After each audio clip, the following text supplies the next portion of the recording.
You and I are about to dive into a crazy story where this guy shows up to a party in pajamas, telling a 10 out of 10 girl he can see the future. Naturally, she texts a friend to rescue her from this lunatic. But then, he drops a bomb. Her friend is not coming because her ex just took her back. He even predicts she will call in exactly 9 minutes and 13 seconds.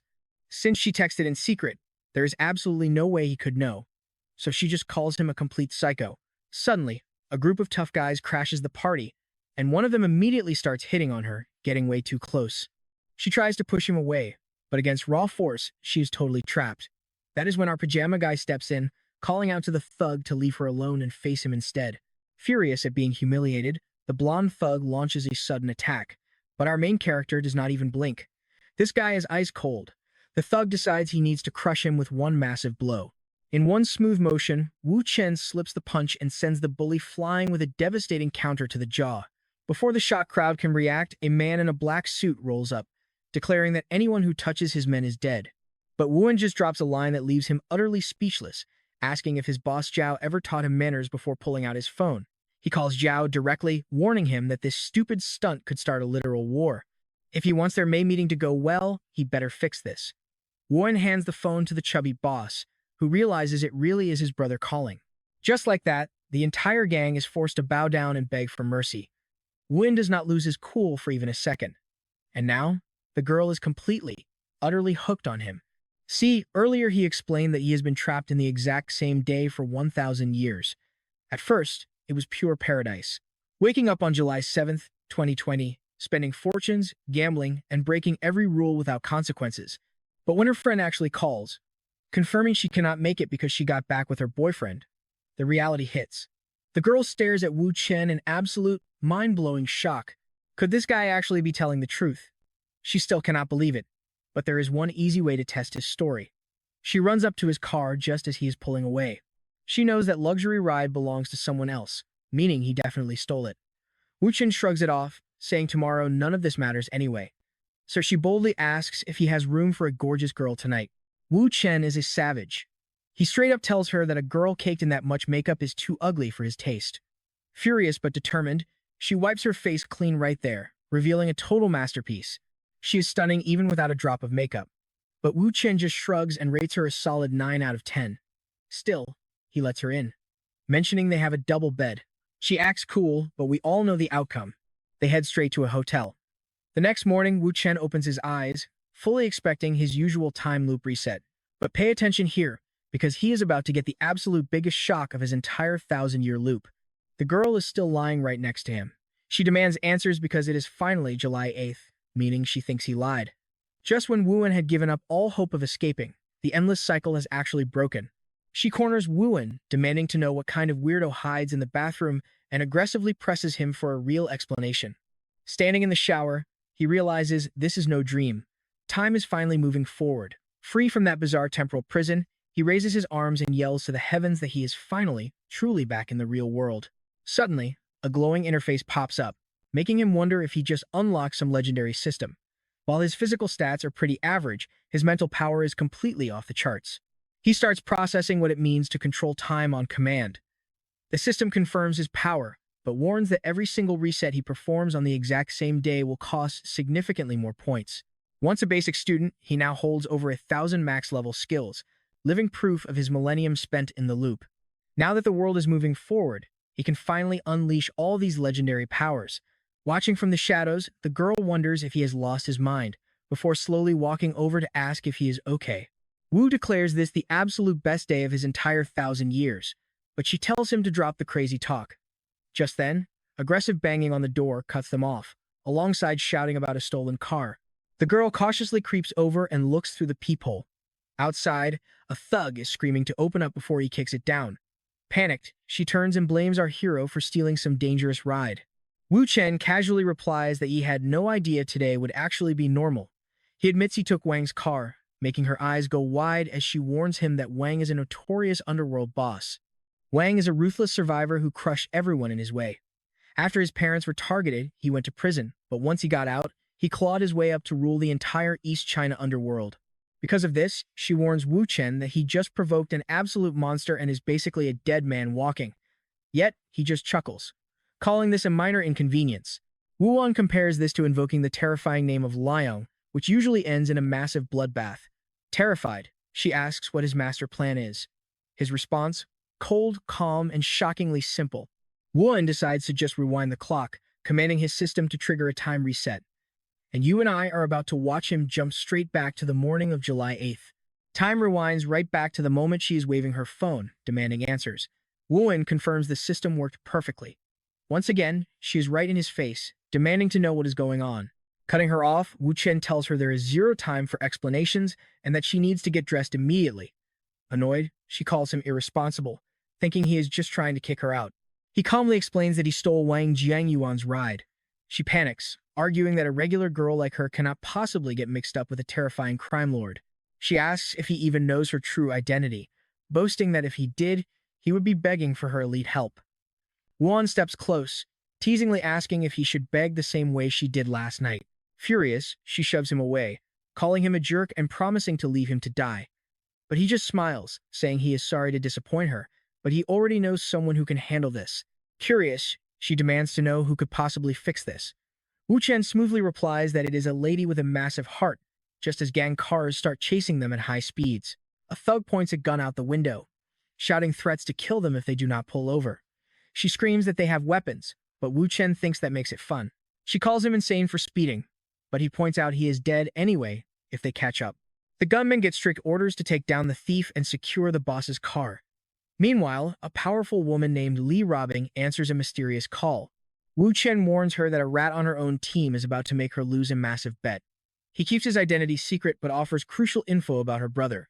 He offers to meet face-to-face in 30 minutes, but Li Robing demands to know who he is. Suddenly, they get completely boxed in by pursuers. As the girl panics, he tells her to hold on and watch this drift. The pursuing goons are amazed by his insane driving, but their boss snaps at them to stop cheering and grab him. The wild chase blasts onto the highway with the girl screaming in terror. Wu Chen calmly announces they have reached her house. She stares at him, completely speechless, as he parks perfectly in front of her gate. Finally, she asks how on earth he knows where she lives, but she immediately retracts the question, guessing he will just repeat that crazy story about living 1,000 years. Still, she praises his driving and asks where he learned it. Wu Chen replies that he had to die many times to master it. He warns her not to try and copy him, since she only gets one shot at life. She tells him to stop bluffing and warns him not to expect any call from her, muttering that he is a jerk as he walks away. Believing he tricked her, she suspects a friend set this up and decides to question her. Honestly, you and I both know this crazy ride is only just beginning.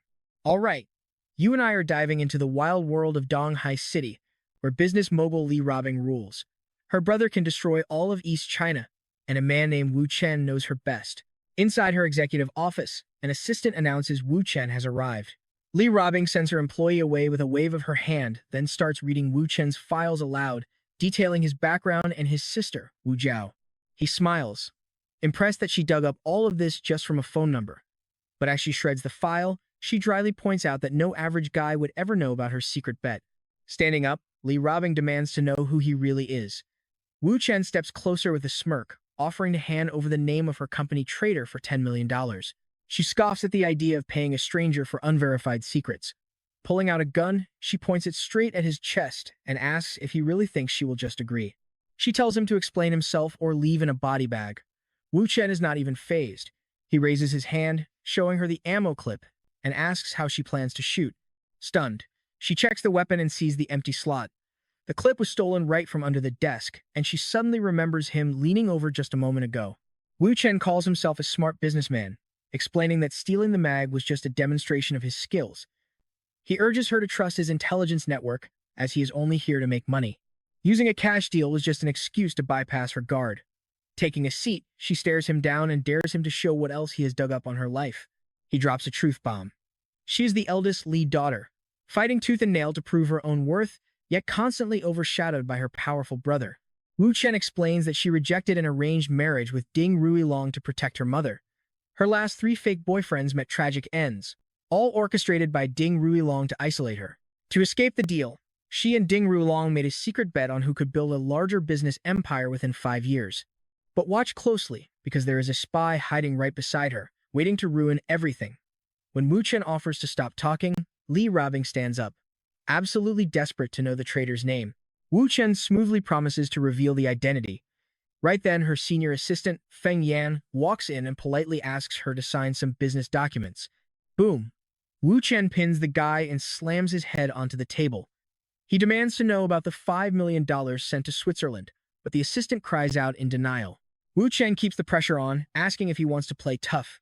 Just then, Li Robing spots Feng Yan's phone ringing, showing an incoming call from Ding Rulong. Heartbroken, she confronts her assistant, shocked that he sold her out for a mere $5 million. The man drops to his knees, confesses, and begs to explain his side of the story. Wu Chen warns her it is a trap, since Ding Rulong always uses her mother to manipulate her. Left to decide the traitor's fate, Li Robing tells him to get lost and never return. The assistant flees, thanking her over and over. Wu Chen admits he expected a bloodbath. She coldly replies that by nightfall, the man will be wearing cement shoes at the bottom of the river. She is still highly suspicious, wondering if Ding Rulong sent Wu Chen to win her trust. Wu Chen admits it looks sketchy, but claims he has the perfect way to clear his name. Intrigued, she asks how. His solution? Become her hired boyfriend. He explains that since Ding Rulong is obsessed with his public image, having a fake boyfriend is her safest shield. But she warns him that her last 3 boyfriends were utterly destroyed by her powerful suitor. He laughs it off, saying a dangerous life makes things much more interesting. She admits he is remarkably brave, but still wonders if he lacks any sense of fear. He aims the unloaded gun at his own head, joking that if she actually wanted him dead, she would have called security. Smiling, she admits she is starting to like him. You and I both know where this is going. She walks over, insists that real couples need photos, and they take a quick selfie together. Now acting as her boyfriend and personal assistant, she starts questioning him about her brother. Wu Chen reveals her brother runs the East China Sea Crown, a massive entertainment venue. She says that is common knowledge, but he drops a bombshell. The club has been under secret investigation for 3 months, and its entire network will collapse within 4 weeks. Demanding details, she presses him. He warns her that this disaster goes way beyond her brother, and the entire Li family might have to cut him loose to survive. Wu Chen tells her to stop asking questions for now. Later that night, the scene shifts to the glittering East China Sea Crown Club. Inside, a henchman reports the day's events. Wang Jiangyuan, her brother's right-hand man, is furious that a random kid beat up their guys and dared to use their boss's name. The other top lieutenant, Xiao Hazy, finds it weird that this stranger had their contact info. Furious, the brother, Li Ruotai, orders a hunt, wanting to end the kid personally. Suddenly, Li Robing struts in, catching everyone off guard. She walks right up to her brother, who quickly tells his men to put out their cigarettes because of her. She announces she is here to introduce someone, pointing right at Wu Chen. He casually tosses her brother the car keys, saying he only borrowed the ride yesterday. Wang Jiangyuan instantly points him out as the trash talker. As the favorite heir of the Li family, Li Ruotai's power easily rivals the mighty Ding Rulong. Li Robing always protected her younger brother growing up, so he deeply fears her. As he points and asks who this guy is, she grabs his ear and introduces his new brother-in-law. The stunned gang members whisper, wondering if this is real. Her brother asks if she is pulling another fake boyfriend stunt, demanding to know why she chose someone so basic. Li Robing plays along, apologizing and claiming she has felt sick lately before blaming him for making her stress out. Wu Chen whispers, asking if she is pulling a stunt because she fears Ding Ruilong will murder him. She hesitates, trying to deny it, while Wu Chen notes her brother is totally lost. Li Ruotai suddenly gasps, asking if she is pregnant with his child.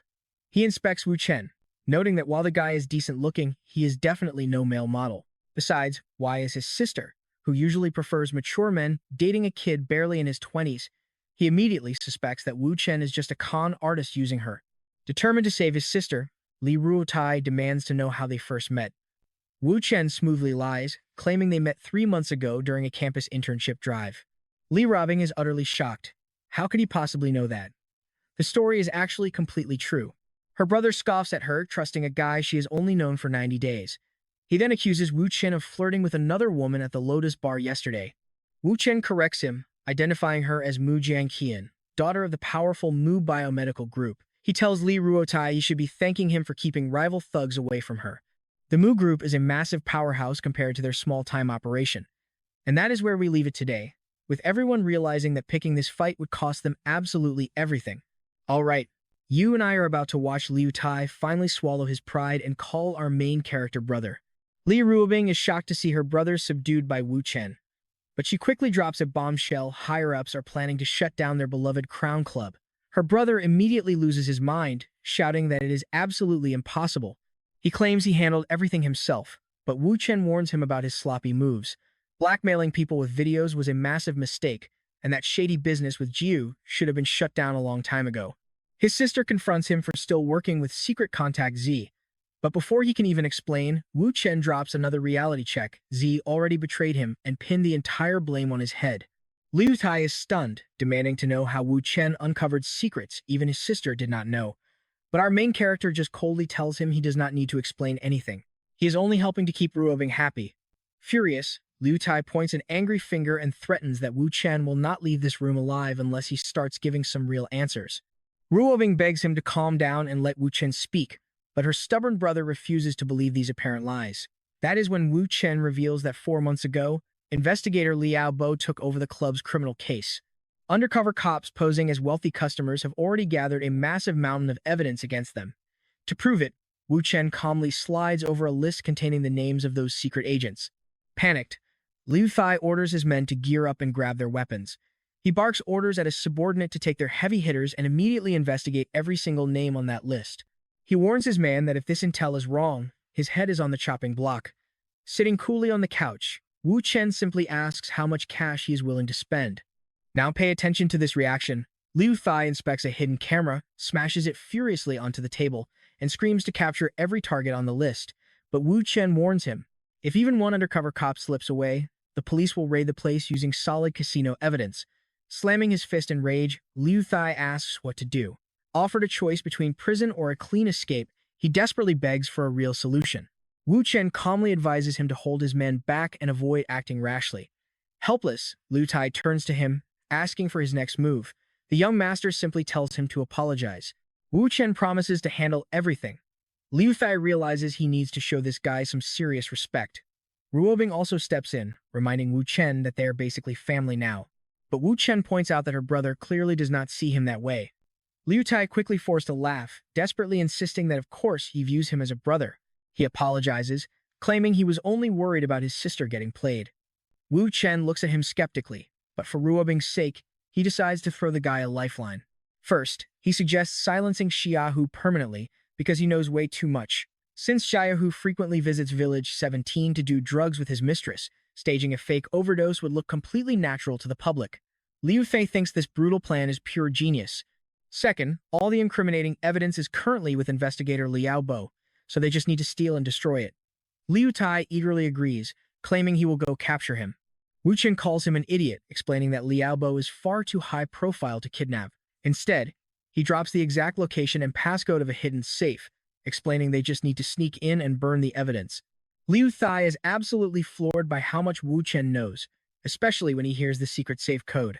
Third, Wu Chen explains they must report everything to the family elder, especially their dealings with Xiaohu, since the rival Wei family is heavily involved. The Li and Wei families have been bitter rivals for years. Wu Chen warns that the Wei clan will use this scandal to launch an all-out attack on the Li family, meaning the elder must be prepared for war. Liu Tai agrees to talk to the elder immediately. But for the final step, Wu Chen suggests burning down the Crown Club itself, leaving the brother utterly confused as to why. He explains a minor fire in the news will justify the club shutting down without raising any suspicion. Wu Chen guarantees that if they pull off these 4 steps, they are completely safe. You and I both know trouble never stops. Just as Ruobing makes sure her brother understands the plan, Liu Tai gets a devastating call. He just lost $2 billion and must leave immediately. He tells his sister a crisis broke out at the casino and begs her to wait. But Wu Chen instantly names the culprit Shen Guangjun, leaving the brother wondering how he could possibly know. Inside the bustling casino, a dealer loudly calls out to eager players. Wu Chen explains that Shen Guangjun arrived yesterday with elite pro gamblers from Macau, desperate to avenge his past humiliation. Wu Chen notes that in a casino, status means nothing because everyone gets ruined. The entire gambling industry is built on tricking players just to bleed their bank accounts dry. After losing hundreds of millions, Shen Guangjun realized that several other elite figures were being scammed just like him. So, he exposed everything to the rival Wei family, who gladly rallied others to bring down the Li clan. Normally, he would never dare challenge them, but he knows they are cornered now. Liu Tai snarls that the man is dead meat for crossing him. Walking through the crowded casino floor, Wu Chen tells him to stay cool. Meanwhile, the club's pro gambler admits complete defeat. Shen Guangjun eagerly stacks his massive pile of chips, celebrating his luck while onlookers congratulate him. As they approach, he boasts about his massive winnings, but Liu Thai claims the Li family can easily afford such pocket change. Shen Guangjun mocks him, pointing out that all of the club's top players got utterly crushed, proving Liu Thai has no real talent left on his payroll. Wu Chen sits down at the table, flashing a smirk before shuffling the deck with mind-blowing precision. Holding a prime hand, he casually challenges boss Shen to a quick 2 rounds. Shen Guangjun laughs off the rookie challenger, mocking Master Li for being desperate. He scoffs that the family has already lost 200 million against him, yet they still want to lose more. A bystander wonders if this potential brother-in-law actually knows how to play, but Ruobing admits she has no idea. Meanwhile, the opponent lectures that true masters read human psychology, something a young kid simply cannot do. Wu Chen calmly responds that he can easily read the man's cards just by looking at his face. Ruobing steps closer, quietly asking if he is truly ready for this. But Wu Chen confidently assures her that he can beat any casino on the entire planet. The opponent notices Wu Chen does not even look at his face-down cards and asks if it is just a bad habit. Our main character casually flips his card to reveal the ace of spades, forcing his opponent to immediately fold. A stack of chips is slid forward as a $500,000 bet is announced. The opponent adjusts his glasses, calmly matching the massive bet without blinking. The dealer deals new cards and calls for the next wager. A player quickly folds, and the game intensifies with relentless bets of $500,000 as both sides trade blows. Wu Chen grins and declares another victory. An onlooker whispers that their hired expert is losing his touch, though he still expects the boss to pull off a lucky break. Shen Guangjun sneers, whispering that the kid thinks he is winning but has already fallen into a trap. We see a flashback showing how this expert loses on purpose just to study his prey. Shen Guangjun boasts that he owns this casino floor. Meanwhile, another onlooker whispers that Liu Thai has already bled over $200 million. Walking away now is impossible. In the 30th round, the dealer calls for bets, and trust me, you and I are about to watch him bet 1 million. All right, you and I are jumping right into a high-stakes game where our main character makes a bet without even looking at his cards and then demands another million. The opponent finally shows his terrible hand, while our guy has a pair of kings. Realizing he has this victory in the bag, the other player decides to go all in. Wu Chen looks at the table and notes his brother-in-law has the advantage, though it is still anyone's game. Without hesitation, he declares that he is betting everything too. The opponent counters by throwing another 100 million onto the table. But Wu Chen says that is not enough, demanding 200 million instead as 2 women bring over a massive pile of chips. Raising it by another 100 million, Wu Chen waits for his move. Watching closely, the opponent realizes our main character only points to that hidden card when he is absolutely sure. He assumes the hidden card is definitely an ace. Playing it safe, he folds and tells Wu Chen he was too greedy, costing himself another 50 million. Li Robing is convinced it is an ace, but Wu Chen just shakes his head.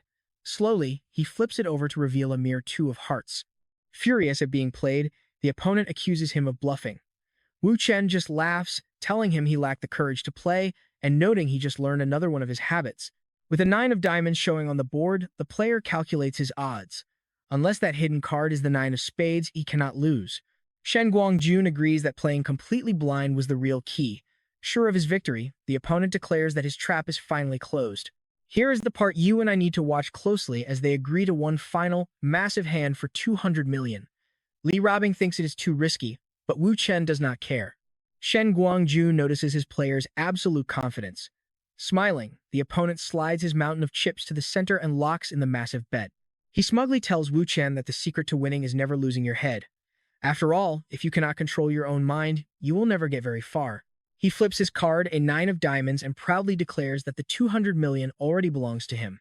His crew celebrates, convinced the game is over and they have won.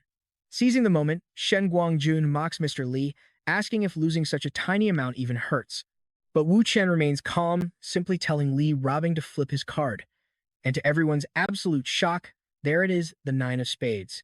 The opponent is completely speechless, demanding to know how and when he read the deck. Wu Chen just smiles and asks if he really thought he was blind. Wu Chen reveals he mapped every card since the very first round without anyone noticing. He admits the guy is decent, but his massive ego made him blind to Wu Chen's true playstyle. Were those habits and flaws even real? Or was it all a trap? Wu Chen asks if the guy actually believed he was in charge, proving he controlled the game from the very start. Then, he reminds Shen Guangjun that all of his betting money was borrowed, and now he is in deep trouble. The player tries to stammer an excuse, but they try to drag him outside. Before they can take a step, Wu Chen blocks them and asks where they think they are going. Shen Guangjun snaps, asking if he cannot even leave after losing, accusing Mr. Li of disrespecting guests. Meanwhile, Li Robing's companion asks Wu Chen why he is stopping them. Wu Chen promises to explain later and asks to borrow a knife. Holding up the sharp blade, he calmly asks them what they think of it. Now, pay attention here because we are about to see a wild move. He grabs the guy's arm, dropping a hidden ace, and reveals he knew he was cheating the whole time. The man who lent the knife explodes in anger, furious that someone would dare cheat right in front of him, and demands immediate answers from Shen Guangjun. The cheater starts stuttering about a misunderstanding, but Wu Chen grabs him from behind and slams him face first onto the gaming table. Pinning the man's hand to the wood, Wu Chen asks if he knows what happens to cheaters, telling him it is time to pay the price. Looking up at the terrified Shen Guangjun, he asks what his excuse is now. Shen Guangjun instantly panics, denying everything and claiming he had no idea, blaming the entire cheating scheme on the other guy. Wu Chen hands back the knife, telling the host to deal with the trash as they head out. But before leaving, he drops a cold warning, do not even think about touching them inside this club. Walking away, Li Robing asks if he enjoyed stabbing a man's hand.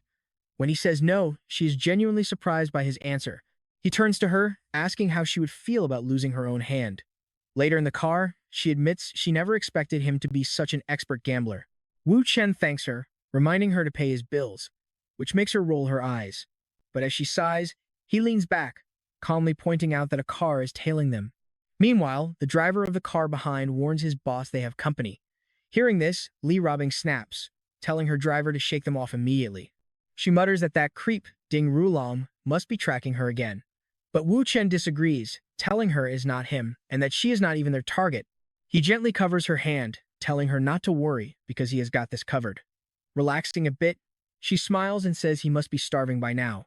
She decides he deserves a special treat for today's drama. Once they arrive at a restaurant, Wu Chen asks if she is worried about rumors, but she responds instantly. She wants everyone to know him. Just then, an elegant man approaches their table, greeting Miss Li and asking if she came here for dinner. She nods, explaining her boyfriend wanted Cantonese food, so she brought him here. She introduces Wu Chen to Mr. Han from the Longchun Innovation Group, who politely greets him and says it is a pleasure to meet him. He notes they look perfect together, and Wu Chen thanks him. Mr. Han apologizes for interrupting, mentioning his client just arrived and he must go. Li Robing mentions Han Deli is a good man and an influential chamber official, but Wu Chen coolly remarks that he does not need an introduction. He says he knows him better than she thinks. She agrees, calling him a top businessman. But Wu Chen notes that not everyone wants to be friendly. Li Robing agrees, mentioning she has plenty of rivals, mostly women who foolishly make her an enemy. Wu Chen nods, just as a sharp voice calls out her name. A blonde woman struts over, demanding to know since when she had a boyfriend. Wu Chen senses her hostile corporate vibe as Lu Kaixia instantly mocks their age gap to provoke her. She sneers at the age difference, prompting Li Robing to warn her to back off, saying she will overlook the insult only out of respect for Lu Lan. She keeps provoking her, but before a drink is thrown, Wu Chen catches her hand. Trust me, you and I are going to want to see what happens next. Alright, let's watch our main character step up, calmly telling his girl to relax before standing to face Kaixia head-on. She gets annoyed and asks why he is staring.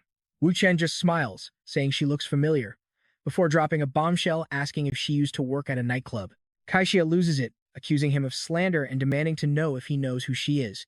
Wu Chen calmly replies that plastic surgery cannot erase her past. She panics, wondering how he knows about her 10-year-old secrets. Meanwhile, Li Rubing is highly impressed with his crazy info network. But Wu Chen tells her it is too early to celebrate. The real show is just starting. Right on cue, a wealthy man approaches the crying woman, asking what is going on, and she immediately begs him to get revenge for being insulted.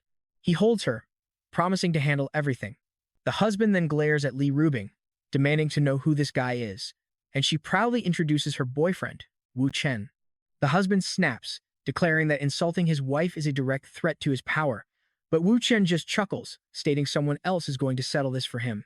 Lu Guanyin sneers, asking if he thinks Li Rubing can protect him, but our guy clarifies he is not talking about her.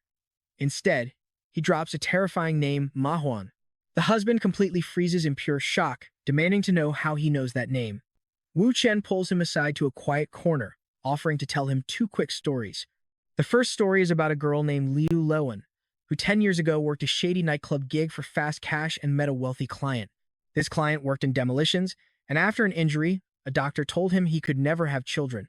One drunken night, he spilled this secret, and the girl immediately cooked up an evil plan. She got full-body plastic surgery, changed her name to Kaixia, and became his mistress. 3 months later, she miraculously claimed to be pregnant, eventually giving birth to a boy. But Wu Chen reveals the shocking truth: the baby belonged to her secret lover, and they both bribed a corrupt doctor to completely fake the DNA paternity test. He points out that Lu Guanyin probably suspected the kid did not look like him, but ignored it. The ultimate goal? Stage a fatal accident to inherit his entire billion-dollar fortune. Now pay attention here, Lu Guanyin denies it all. But Wu Chen asks about his wife's quote-unquote cousin at the company, who's actually her secret lover. He proves they are still betraying him to this day. Wu Chen reveals that just yesterday, his wife snuck out with her lover using the back stairs, advising him to check his own security cameras. Or, he can just confront her directly. But to get a full confession out of her, he will have to play a clever little mind game. The husband walks over and questions her about yesterday, asking if she was with her cousin. She lies and says yes, but he traps her by claiming her cousin said otherwise. Panicked, she claims he must be mistaken, but he immediately offers to call and verify. Suddenly, she changes her story and frantically tries to turn the blame back on him. She asks why he did not defend her from insults. In response, he slaps her hard across the face, roaring that he knows all about the affair before ordering her to get out. He warns her that they will settle scores later. The broken man then turns to Wu Chen and Li Rubing, deeply apologizing for the dramatic scene, but she kindly reassures him. They promise to keep his secret. He sighs, confessing he only ever wanted a son and never expected such betrayal, finally accepting his fate of never having a biological child. But wait, Wu Chen smiles and says he actually has a great son. I know you're just as confused as the old man. But remember, there's a second story to tell. The second story begins with two childhood sweethearts who were deeply in love and fully expected to spend the rest of their lives together. But once the man struck gold, he betrayed her, ran off with his mistress, and took all the money. He had no idea his ex was pregnant. She cut ties with her family, raised their boy alone, and told him his father had died. The boy grew up, built a highly successful career, and started his own happy family. When Lu Guanyin asks for the name, Wu Chen reveals he is named Mei, after his mother. The man asks if she ever remarried, but Wu Chen confirms she never did, having lost all trust in men. She lives in Donghai, fully aware that her ex-partner became incredibly wealthy. Yet, she never once reached out because of how deeply he scarred her. Handing over her address, Wu Chen tells him it is up to him to see if forgiveness is possible. Lu Guanyin leaves, promising he will owe him a massive favor if he can win her back. Li Rubing smiles, noting how valuable that favor will be for their future plans. Later, as Wu Chen says goodbye and steps out of the car, she suddenly stops him, claiming she has something very important to say. Curious, he leans back inside to hear her out. Instead, she grabs his jacket and kisses him passionately, explaining she wanted to irritate the spy watching them. Smiling, he asks if that was actually her very first kiss. Blushing, she asks if his information network told him that too. He jokingly complains that her clumsy technique hurt his mouth before finally waving goodbye and walking away. Night falls over a quiet apartment building, where one of the girls complains about being hungry, but her friend insists they have to wait up for that pervert. Hu Xiaowei sighs with regret, but her friend insists he must have brainwashed her, vowing he won't escape tonight. Still, she wonders how he knew so many secrets when nobody ever told him a thing. Her friend denies spilling any info, reminding her that their absolute priority tonight is to corner the pervert and teach him a lesson he will never forget. The long-haired girl explains she only wanted to ask a simple question, not start a drama. As they argue in the hallway, Wu Chen casually appears behind them. Spotting him, she points him out, and Wu Chen just grins in response. She angrily accuses him of being a betrayer, but he immediately counters with a sharp question. Her friend quickly steps in to protect her, telling him to back off. Wu Chen ignores the threat, calmly unlocking his door, which absolutely infuriates the short-haired girl. She lunges to attack, but her friend holds her back. Right then, Wu Chen drops a bombshell, revealing that Hu Xiaowei is actually the one being betrayed.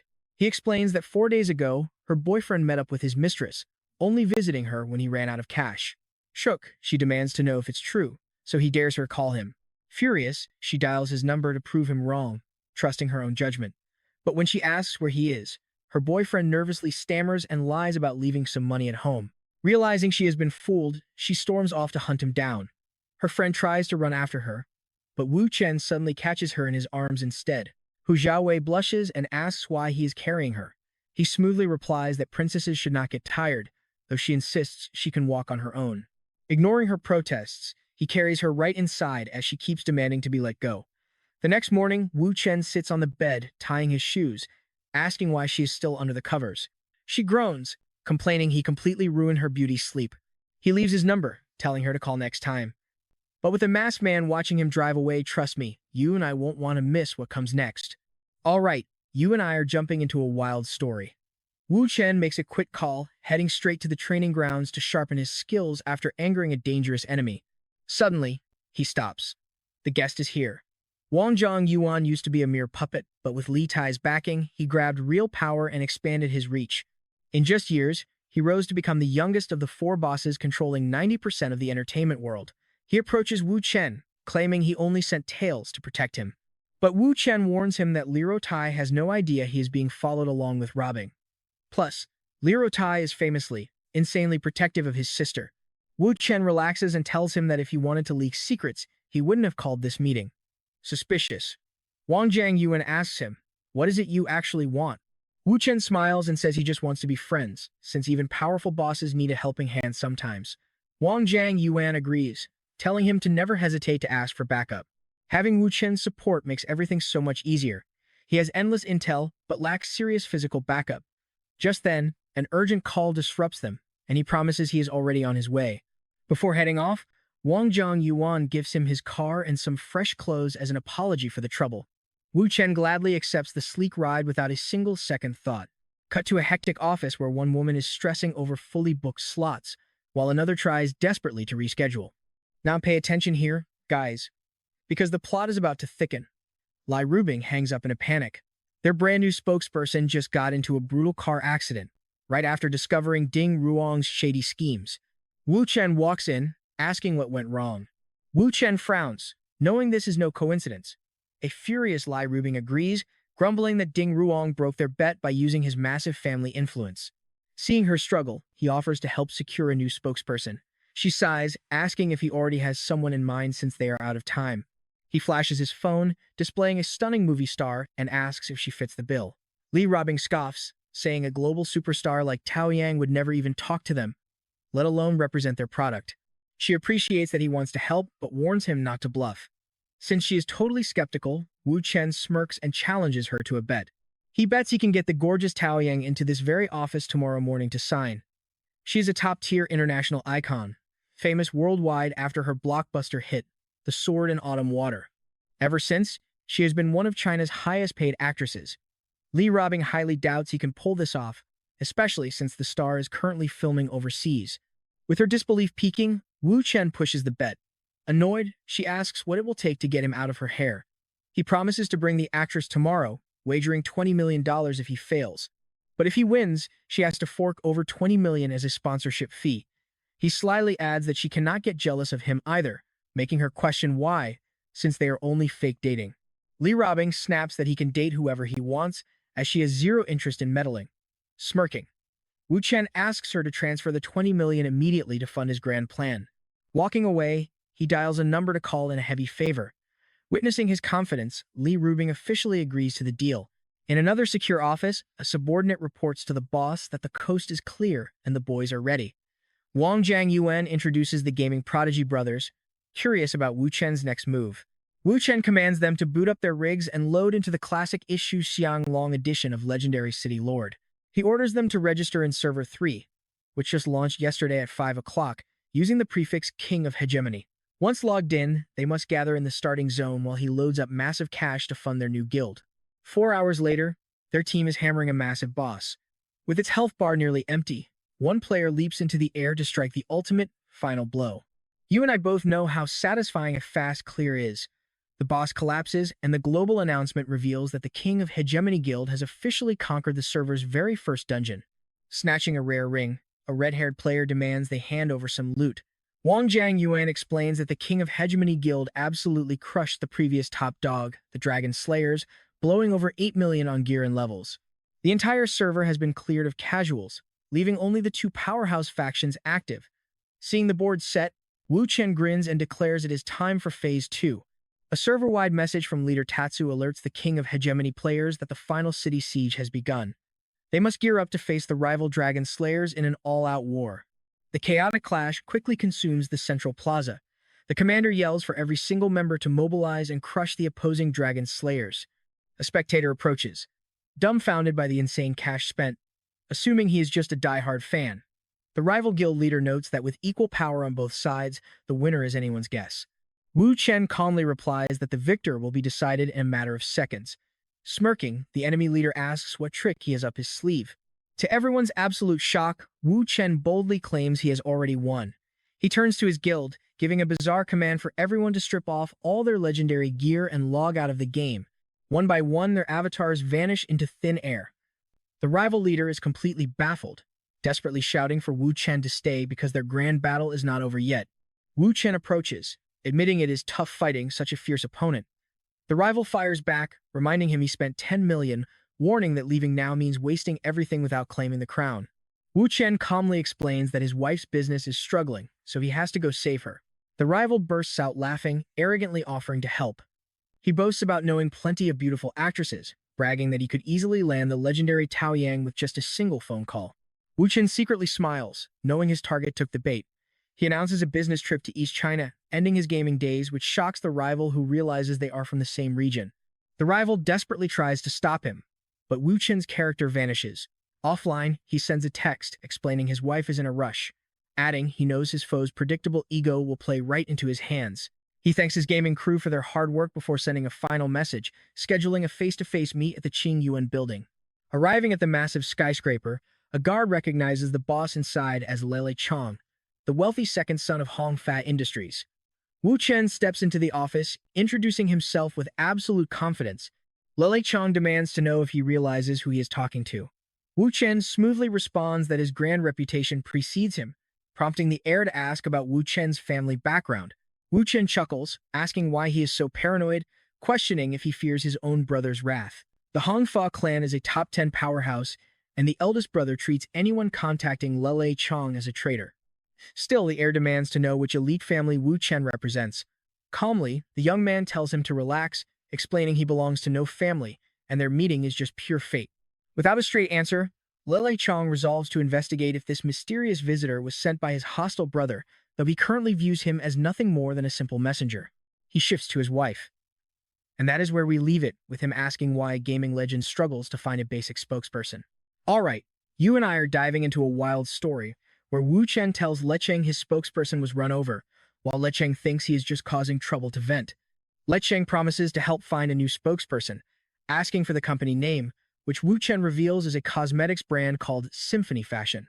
Hearing his wife is Li Rubing, Lecheng laughs, saying he should have mentioned his family ties, but Wu Chen denies being one of them before calling his wife, who accuses him of wasting 10 million on games. Chilling in her bathtub, she refuses to explain right now and raises the stakes instead, declaring the loser must drop to their knees and apologize. Lecheng is absolutely shocked at the thought of the proud Li Rubing kneeling before him. But Wu Chen shrugs it off as a simple bet sparked by her attitude. Over a cup of tea, Lecheng asks for the details. Wu Chen explains that some thugs are targeting his wife's company, yet she refuses to let him help because she wants to shield him from Ding Rulong. Lecheng warns that everyone knows that dangerous name, but Wu Chen explains she only fears Ding Rulong will target him out of spite. Standing up, Wu Chen declares he won't hide like a coward while Ding Rulong targets his wife, earning a supportive nod of approval from Lecheng. Having secured full control over the new product launch, Wu Chen explains the bet is simple. If the upcoming press conference succeeds, he wins, but if it fails, she takes the victory. If he loses, he must obey her forever and live as mere eye candy, prompting Lecheng to immediately offer help with finding a spokesperson. Now pay attention, because the scene shifts to a woman wrapped in a towel answering her ringing phone, calling the person on the other end father. Lecheng commands her to drop everything, take a vacation, and return to East China for urgent business, promising to cover any breach of contract fees. Showing Wu Chen his phone, he announces the deal is done. Even though superstar Tao many contract fee is going to cost a pretty penny. Grateful that Lecheng risked offending the powerful Ding family, Wu Chen starts typing a message. Lecheng says they were destined to be brothers, but Wu Chen hints their shared fate runs far deeper than he realizes. Wu Chen then asks him to read the text he just sent.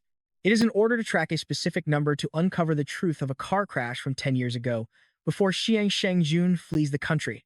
Lecheng assures him his men are on it, but the urgency is real. 10 years ago, a massive truck intentionally slammed into their car at a dark intersection. Despite his fast reflexes, the car was tossed aside and exploded into a blazing inferno.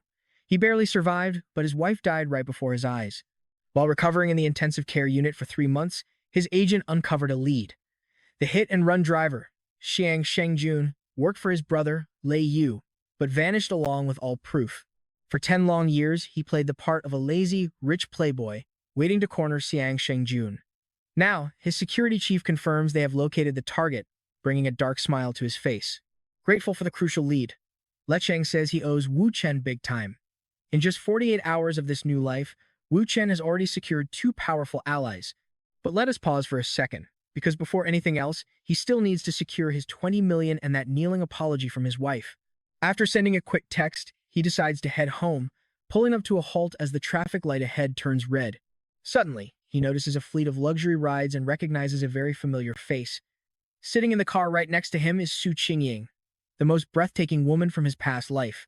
She was always known for being incredibly sweet and obedient. Since they just crossed paths by chance, he decides to flirt a little. He waves to get her attention, but she coldly rolls up her window. Undeterred, he texts her, saying she looks even more stunning in person. He hopes a hidden code in his text will force her hand, but he is interrupted by a message from his brother-in-law asking to meet up. His brother-in-law leads him to a massive villa, gifting it to him early because his sister is pregnant and Wu Chen saved the day yesterday. The next morning, on July 10th, a mysterious lady arrives at the front desk, claiming to have a private appointment with President Li under the name Tao. With no record of her, the receptionist asks her to wait while upstairs. Li Rubing angrily grills her useless marketing team after 13 days. Furious, she blasts them for taking fat paychecks while delivering 0 results. Her venting is cut short when she snaps at her ringing desk phone. Hearing that superstar Tao, Many, is waiting downstairs, she orders her brought up instantly, wondering if Wu Chen actually managed to pull this off. Welcoming Miss Tao inside, the actress immediately flatters them, calling her and Wu Chen a beautiful couple, leaving Li Rubing curious about how they met. Tao admits she has never met him, but her godfather Lecheng is basically Wu Chen's brother. Li Rubing is utterly speechless to learn the legendary tycoon of the Hongfa family is backing her husband. Wasting no time, she apologizes for the shock and tells her assistant to bring the contract for an immediate signature. They seal the deal with a handshake. But once the papers are signed, Li Rubing smugly reminds Wu Chen he lost the bet and demands to know his connection to Lecheng. He smirks, telling her a magician never reveals his tricks. Wu Chen blocks her attempts to deflect, demanding she pay up on their high-stakes wager. She slips off her high heels and walks forward. Bowing her head solemnly, she kneels before him to apologize, prompting him to gently help her up. Suddenly, her brother bursts in with a warning that someone is digging into Wu Chen's background, tracing back to the powerful Golden Services group of the Su family. Li Rubing demands to know why the Su family is targeting him, but Wu Chen warns her to stay out of dangerous business. She pouts, accusing him of playing hard to get, but he fires back, pointing out she is hardly the most gorgeous woman he has met. Slightly offended, she assumes he must be surrounded by stunners. He admits his wild past is over, but insists there are far prettier women out there. Still, he smartly avoids her trap and refuses to let her nose into his past love life. She giggles, telling him he does not need to try so hard, but his ringing phone instantly cuts her off. Su Qingying invites him to a private club tomorrow, and trust me, you and I are not going to want to miss their meeting. All right, you and I are about to jump into a wild story. When asked if the heiress is his woman, he says not yet, but maybe in a few days. She already knows all about the girl's scandalous public rumors. Her strict father raised her under severe discipline, keeping bodyguards around her 24 hours a day to prevent any chance of her falling in love early. But when the patriarch fell ill, he rushed to marry her off, setting insane rules for blind dates like demanding the groom marry into their household. She knows those wealthy elites never compromise on their demands, and she doubts a guy like him would ever submit to an arranged marriage. Claiming he cannot win her over, she dares him to another bet. He asks if she is ready to lose again, but she refuses to back down. Accepting the challenge, he declares that in 3 days, she will be his. She generously gives him 30 days instead, demanding he kneel if he fails. He agrees, asking what she will do when she loses. When she asks what he wants, he tells her he will decide later. With the deal done, she promises to gracefully accept her defeat. The following day, on July 11th, our main character heads to an exclusive private club for his meeting with the Harris. The receptionist recognizes him immediately and politely escorts him inside, saying she's already waiting for him. He spots her on the golf green mid-swing. She turns around, demanding to know how he uncovered her secret, but he simply replies that the method does not matter. She tells him to name his price, but he laughs off the blackmail accusation. She snaps back, saying his refusal to take cash makes him even more suspicious. As she takes aim, he dares her to just bury him right there to keep him quiet, reminding her that as his girlfriend's man, nobody would dare touch him. She stares in shock, but he tells her she just needs to feel secure. Then he wraps his arms around her from behind, ignoring her protests to let go. He calmly tells her he is just helping with her stance, whispering that he has already proven his power. He asks why she is still hesitating to trust him. Now pay attention, because she is playing a dangerous game here.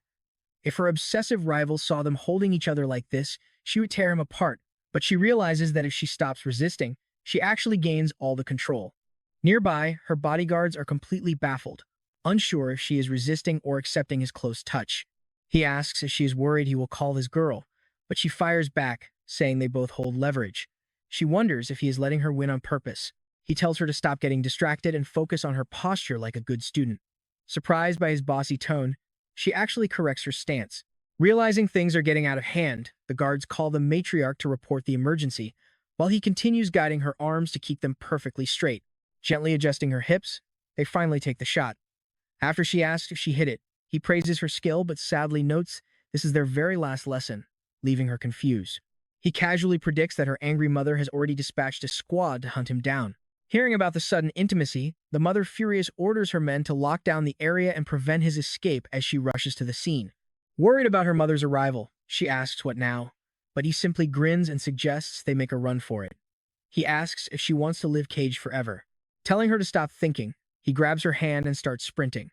Seeing the Harris escape, the panicked bodyguards yell for them to stop and give chase. As they speed away, the guard frantically calls the boss to report her escape with a strange man. Inside the getaway car, he asks if she is terrified, but she smiles and shakes her head. I know what you're thinking. Is she really going to rebel? Well, when her mom calls, he tells her to finally be herself for just one day. So she picks up, claiming she is with a friend. Her mother screams at her for running off with a guy, calling her a massive disappointment and commanding her to get back home this instant. As he activates a device in the car, she silently thanks him for this freedom. She screams into the receiver that she is a human being, not some puppet to be controlled. She hurls her phone away as they accelerate. He asks if she is truly ready for this, warning her that her family will deploy their entire empire to hunt them. She pours her heart out, explaining how she was always forced to live under her mother's thumb, constantly pressured to be perfect. He reassures her that she made the right choice, and she admits this escape was her only shot. Then she suddenly asks if he really is her rival's man. Unbuckling her seatbelt, she asks if he is scared of her uncovering the truth before leaning in and kissing him. Stunned, he asks what she is doing, but she playfully bites back. He tells her to shut up, quietly noting to himself that her hidden personality is incredibly wild. Right then, he remembers a past life when he captured her on this exact date to satisfy his curiosity about her flawless reputation. In that timeline, she had opened her secret online forum. He remembers reading her desperate posts, venting about her suffocating life, and how he had replied, suggesting they both run away from their burdens together. Rereading that desperate confession, he realized her pristine public image was actually a heavy cage holding her down. Those old posts exposed her secret masks and her 4 hidden traits, vital information he never thought he would actually use today. Back in reality, he tells her to buckle up and asks where she wants their destination to be. She says she is fine going anywhere, so he drives her straight to his apartment. 4 hours later, they are fast asleep in his bed when his phone alarm suddenly blares. He picks up a call from his brother-in-law warning him that the family has tracked their location, but he calmly says he has it covered. Instantly, another call from his main girl rings through. She demands to know what is happening since her brother also warned her, but he playfully teases her to just ask him directly. He passes the phone to the Harris in his bed, prompting her to speak freely. She takes it and playfully asks who his darling is talking to, completely shocking the caller. His girl demands to know who is speaking, and she introduces herself. Suspicious, she asks about their relationship, but she claims they are just discussing business. Unconvinced, she warns her to stop interfering in her personal affairs and orders her to hand the phone right back to him. Taking back the phone, he tells her he is staying at her brother's old place. Furious, she orders him to stay put and wait. She asks if he is not worried about his girl finding out, but he reveals their relationship is fake. Trust me, you and I are definitely going to want to see what happens next. He warns her to keep this secret safe. Pushing him back, she suddenly realizes he only lied because he never feared her rival to begin with. All right, you and I are diving into a world where one mysterious guy holds all the cards. As our main character lifts her chin, asking if she regrets this wild ride, she denies it completely. 40 minutes later, Wu Chen opens the door for Li Rowing. She steps inside his apartment, but suddenly freezes. She glares at him and demands to know where the other woman is. With a calm gesture, he points toward one of the back rooms. Right then, Su Qingyi turns from the kitchen stove and asks if Miss Li has arrived, greeting her like they are old friends. Li Rowing is shocked to find Su Qingyi happily cooking for Wu Chen. The domestic diva just turns back to her stove, smilingly promising that dinner will be ready in a few minutes. Wu Chen grabs Li Rowing by the hand, insisting there's nothing sketchy going on. He casually introduces Su Qingyi as his wife, leaving a stunned Rowing to ask when this even happened today. Rowing immediately asks if they knew each other beforehand, but he plays dumb. Before she can grill him further, Su Qingyi calls out from the kitchen to announce that dinner is ready. She asks Wu Chen to watch the stove while she runs to the restroom, warmly telling their guest to take a seat first. But as soon as she leaves, Rowing grabs him and demands some answers. But wait, look at this. Su Qingyi pops back in, asking about the balcony laundry. It is like she is suddenly a perfect, devoted housewife, doing every single chore for him. Rowing stays quiet, totally baffled by the scene. Once they sit down, Su Qingyi sweetly feeds Wu Chen a bite of food, and he happily agrees that her cooking is absolutely delicious. He invites Rowing to join them, but she is not having it. She looks right at Su Qingyi and bluntly demands to know how long she has been with Wu Chen. Smiling sweetly, Su Qingyi claims it was love at first sight and that he is her absolute destiny. Then, she drops a bombshell, asking Rowing if her own relationship with Wu Chen is fake. She promises to keep their secret so they can still act coupley in public. As she feeds Wu Chen another shrimp, he notices Rowing glaring daggers at him and asks why she is staring. Su Qingyi hugs him tight, proudly declaring that their love is the real deal. Watching this, Rowing slowly picks up a shrimp from her plate. She stands up and feeds the shrimp directly to Wu Chen. He happily takes it, praises her, and tells them he is fully stuffed after eating way too quickly. Su Qingyi starts clearing the table, telling him to stay and keep their guest company. The moment she leaves, Rowing leans in close, angrily demanding to know what he thinks he is doing. She grabs his wrist, ordering him to follow her. Giving him absolutely no room to argue, Rowing uses all her strength to drag him straight out of the dining room. She throws him onto the sofa, demanding the absolute truth. But Wu Chen just sighs, telling her a loss is a loss. Since she lost their bet, it is finally time to pay up. Stunned, Rowing can only stare at him, completely speechless. When he complains about being tired and demands a massage, she suggests heading to the bedroom since the living room couch is too cramped. Over 10 minutes later, Su Qingyi walks back in and looks around for them. Hearing some strange noises echoing from the back of the house, she wonders what on earth is going on. Calling his name, she creeps up to the master bedroom door. Peeking inside, she spots Rowing giving Wu Chen a back massage on the bed, who casually tells her they will be finished soon. Su Qingyi realizes Rowing does not care about being caught at all. She figures these two must be close allies, making Wu Chen far more powerful and influential than she ever imagined. Without missing a beat, she hops onto the bed right next to them. She suggests they double-team the massage, and both women start working on Wu Chen's back at the exact same time. Now, I know what you were thinking. This is getting crazy, right? Rowing grabs her hand, demanding to know what spell Wu Chen cast to make Su Qingyi adore him this much. Wu Chen tells Su Qingyi to stop and reminds her to take her medicine. She agrees and heads out, leaving Rowing to instantly spin around and demand a real explanation from him. He reveals that the powerful Su family was digging into his past, but things got messy when Su Qingyi ran away to stay with him. Rowing warns him that they will hunt him down anyway. He scoffs, asking why they should split when they can just crush the Su family together. Rowing sharply reminds him that he is still her boyfriend. He counters that being her guy is exactly why they can handle this mess. When she asks why Su Qingyi fled, he explains she just wanted her freedom. Right then, Wu Chen's phone rings. It is Su Qingyi warning him that her family has arrived downstairs. He tells her not to panic, then turns to Rowing, who suspiciously asks if he planned all of this. She admits she hates feeling like a pawn in his game. He claims it is pure coincidence, but she flat out accuses him of manipulating everyone's emotions. She clarifies she does not blame him, she just hates the lack of control. He teases her for sounding like a spoiled brat and suggests they face the threat together. Wu Chen takes her hand as they walk outside. Immediately, a group of tough guys surrounds them, with their leader pointing directly at Wu Chen. The thugs declare they are not here for rowing, but to drag away the kidnapper who stole their young mistress. Rowing immediately steps up, asking why her man would ever need to kidnap anyone. Suddenly, Su Qingyi steps forward, demanding to know who said she was kidnapped. She warns them not to use her mother as an excuse to cause trouble, declaring that this is her own choice. Just then, the mother steps out of a luxury car, telling her daughter to stop being so foolish. Rowing politely greets Mrs. Su, complimenting her radiant look, as classy as ever. Mrs. Su returns the greeting warmly before turning her sharp eyes toward Wu Chen. She notes he is just as impressive as the rumors claim, praising Rowing for having excellent taste in men. Rowing plays along politely, thanking her for the kind words. The matriarch suggests they take their conversation somewhere more private, and Rowing agrees, noting she has some things to discuss too. Later, at the Su family tea house, the mother demands to know why Rowing is involved. She straight up accuses Rowing of illegally taking her daughter away without any prior warning. Rowing calmly explains that while she was supposed to meet Su Qingyi, she sent her boyfriend instead.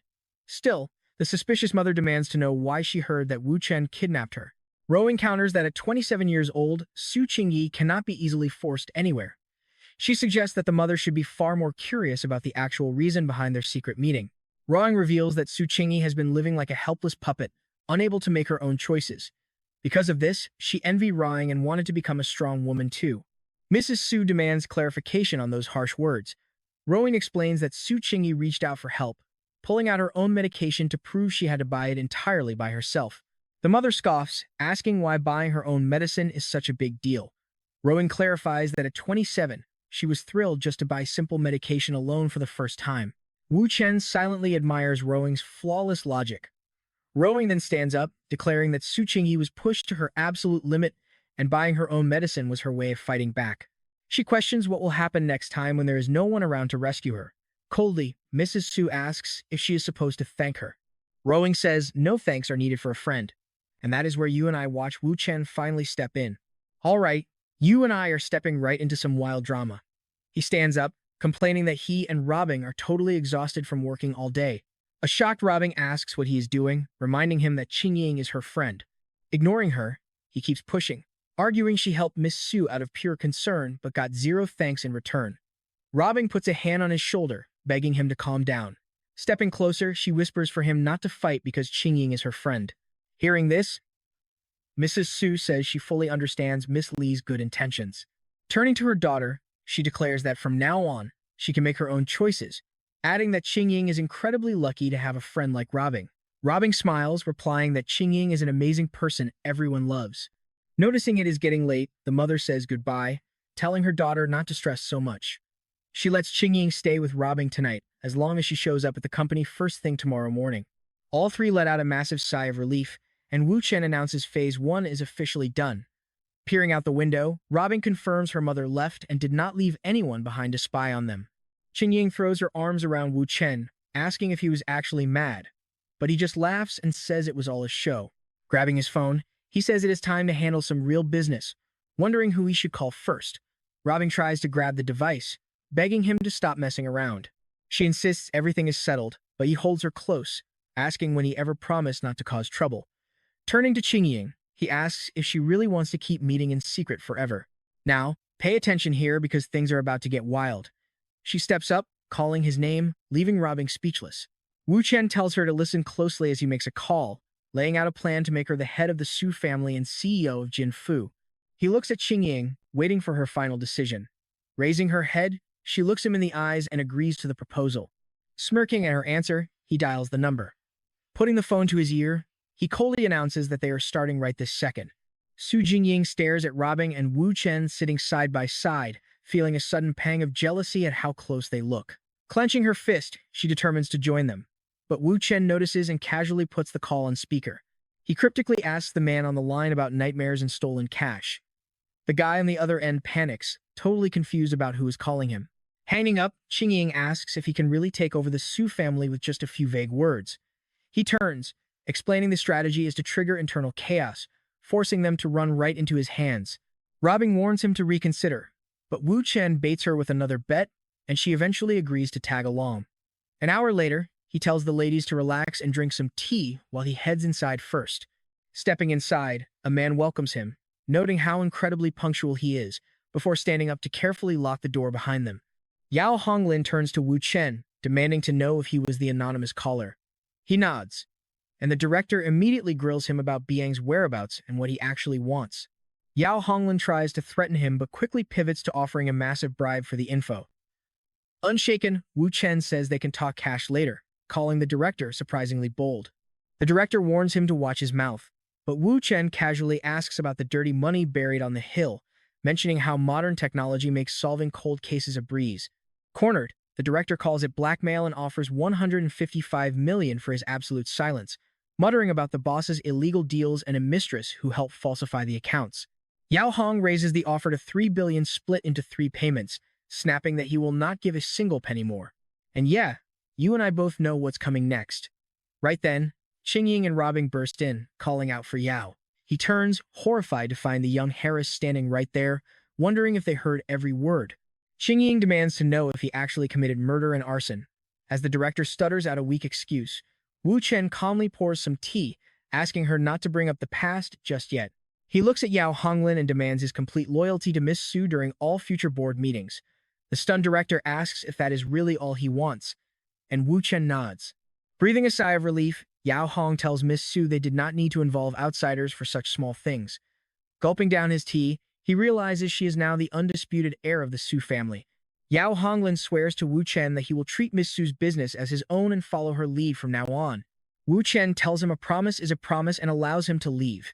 Robin immediately questions the usefulness of securing just one vote, pointing out that dozens of board members won't give in to threats. He turns with a grin, asking if she is trying to make him confess. Robin warns him that his little stunt was straight-up blackmail, but he shrugs, saying he does not need to handle everyone. Only a few key targets are needed. Qingying asks how many more directors he needs to pressure, and when he says 5 are left, she tells him not to push himself too hard. Next, Wu Chen systematically meets the chief marketing officer, chief financial officer, legal supervisor, and independent director. Late that night, he bids farewell to the girls and heads toward his car. Robin asks how he expects to dominate the board without holding the majority, but he claims it is hard to explain. Qingying walks up, declaring she will follow his lead because he is always right. He then casually asks Robin if he and Qingying can sleep over at her place tonight. Robin instantly shuts him down, demanding to know why he brought them here, but he just tells them to get moving. Back inside, Robin tells Qingying to take a bath first. Once they are alone, she suddenly pulls Wu Chen close and kisses him, and he eagerly wraps his arms around her. Mid-kiss, he realizes this is all just a show. She is putting on a performance for the hidden paparazzi, exactly as he predicted. Robin pulls back, staring silently into his eyes. From a distance, a sneaky photographer snaps pictures of them on the balcony, and Wu Chen decides to play along. Robin whispers that he knew they were being watched all along. Meanwhile, over at the Ruilong Company headquarters, pure rage is boiling over. Ding Ruilong glares at the spy photos of Robin on the balcony displayed across his office monitors.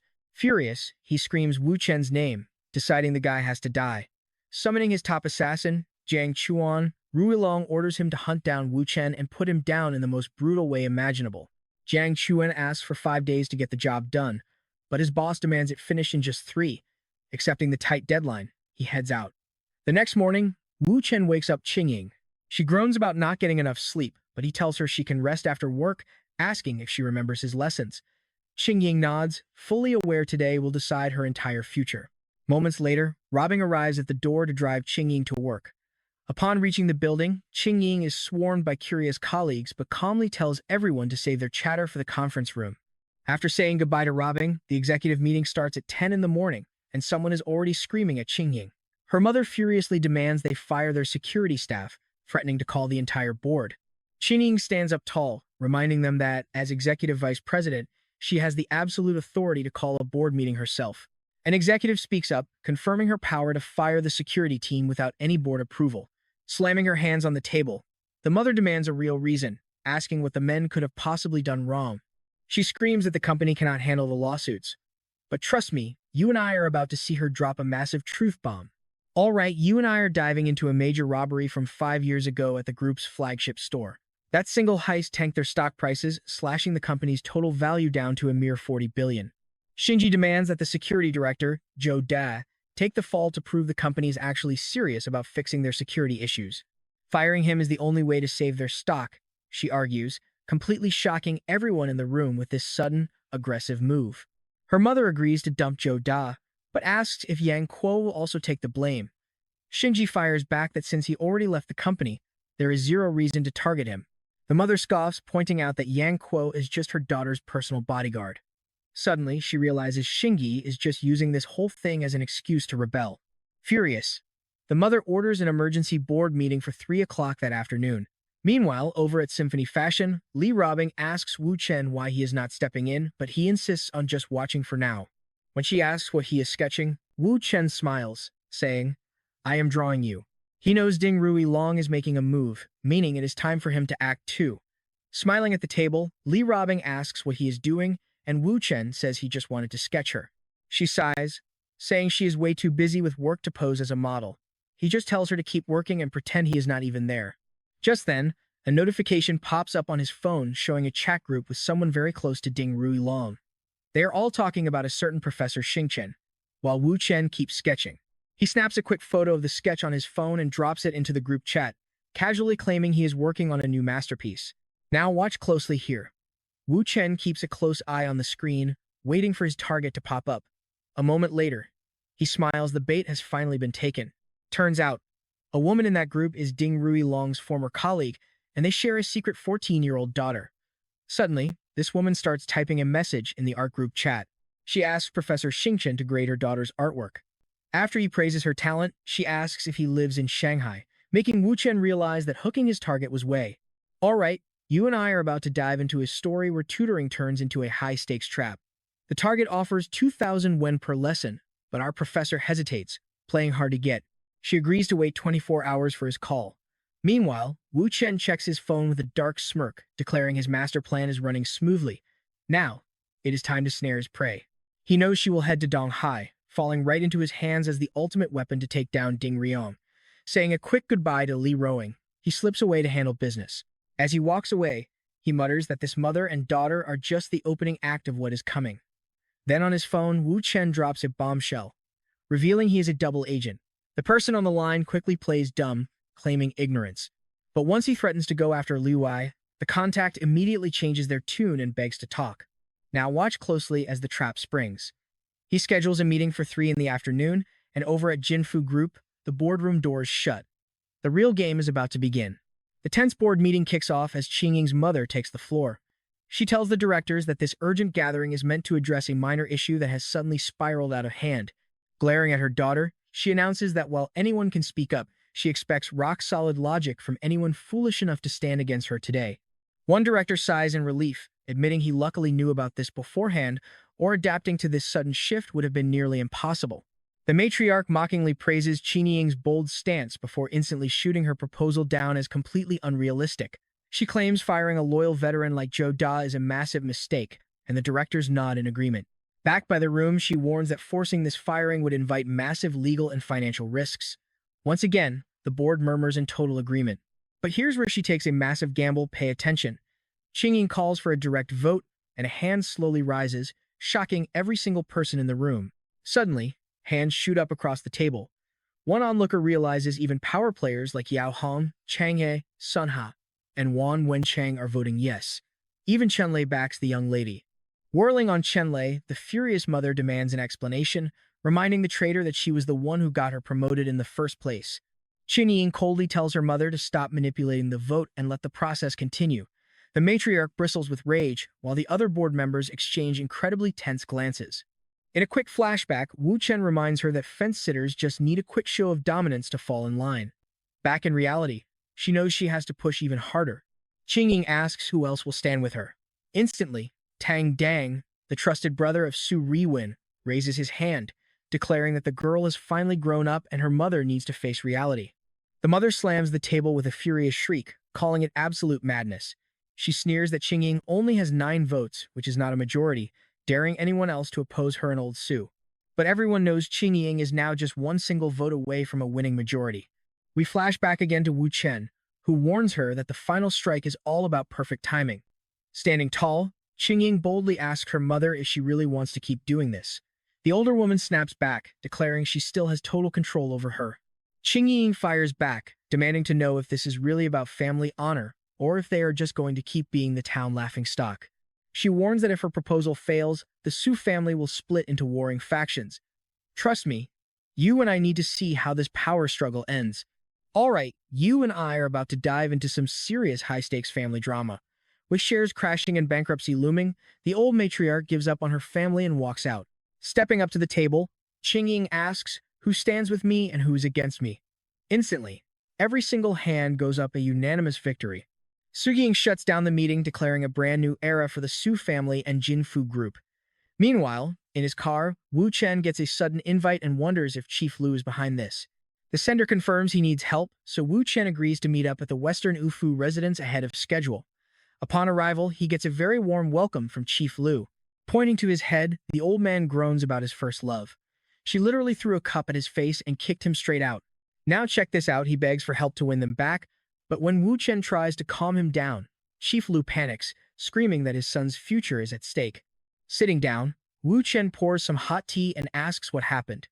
Chief Lu explains he went to propose with a massive bouquet, a diamond ring, and a necklace. To top it off, he even bought their son a Ferrari. Wu Chen sighs, explaining that throwing money around like that is a slap in the face to her. In a flashback, Monty Fang slams the door, threatening to flee abroad if he ever tracks them down. Back in the present, the harsh truth finally sinks in. Alright, you and I are about to watch how Lu Guanyin desperately asks Wu Chen for help, and our main character casually drops two choices: either take the slow road or fix this mess today. Naturally, he goes with option 2, begging to know the plan. Wu Chen warns him it is not about money, but it is going to put brother Lu through absolute hell. Lu Guanyin insists he can take it. So, Wu Chen lays out the plan, warning him that he will have to throw away his pride and act with pure desperation. Watching from the monitors, Wu Chen sighs, knowing the rest is up to him. Outside a door, the older man knocks desperately, calling for Xiaopeng, only for a voice to coldly answer that she is dead. Telling him never to return, he begs them to just open up. Finally, Ma Hong opens the door, angrily telling him to leave and asking how long he will keep up this pathetic act. He offers her a simple pancake, recalling the hard days when they were broke. But she shoves him away, screaming that she wants nothing from him, leaving him to gather the ruined food from the floor. Just then, his son Ma Junyi appears, demanding his father leave. Ma Hong tries to send her son inside, but Lu Guanyin begs her to stay calm, leading to a half-hour screaming match. Before long, security shows up after neighbors complain. He takes all the blame, but Ma Hong completely denies knowing him, demanding that the guards drag this crazy stranger away. But Lu Guanyin refuses to budge, yelling that he is just talking to his wife. He shoves the guards, screaming at them to stay out of a family matter. A guard immediately kicks him down, shouting that the guy initiated the fight. Sprawled on the dirt, Lu Guanyin begs them to just end him, claiming his life means nothing without his family. Now, watch closely, because this is where the drama gets real. Wu Chen chuckles at brother Lu's acting, knowing the trap is set. Suddenly, Ma Junyi rushes out, screaming for them to stop beating his father.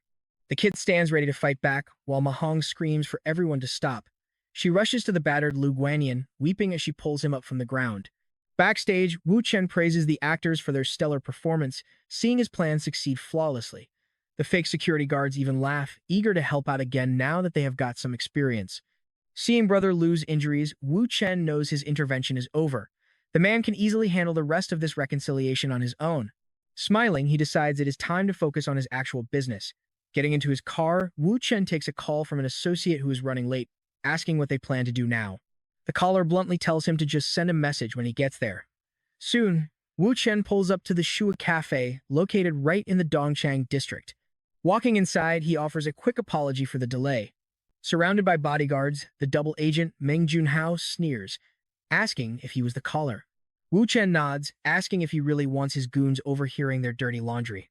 An annoyed Meng Junhao demands his identity, but Wu Chen just pulls out his phone, threatening to walk if they cannot talk like civilized men.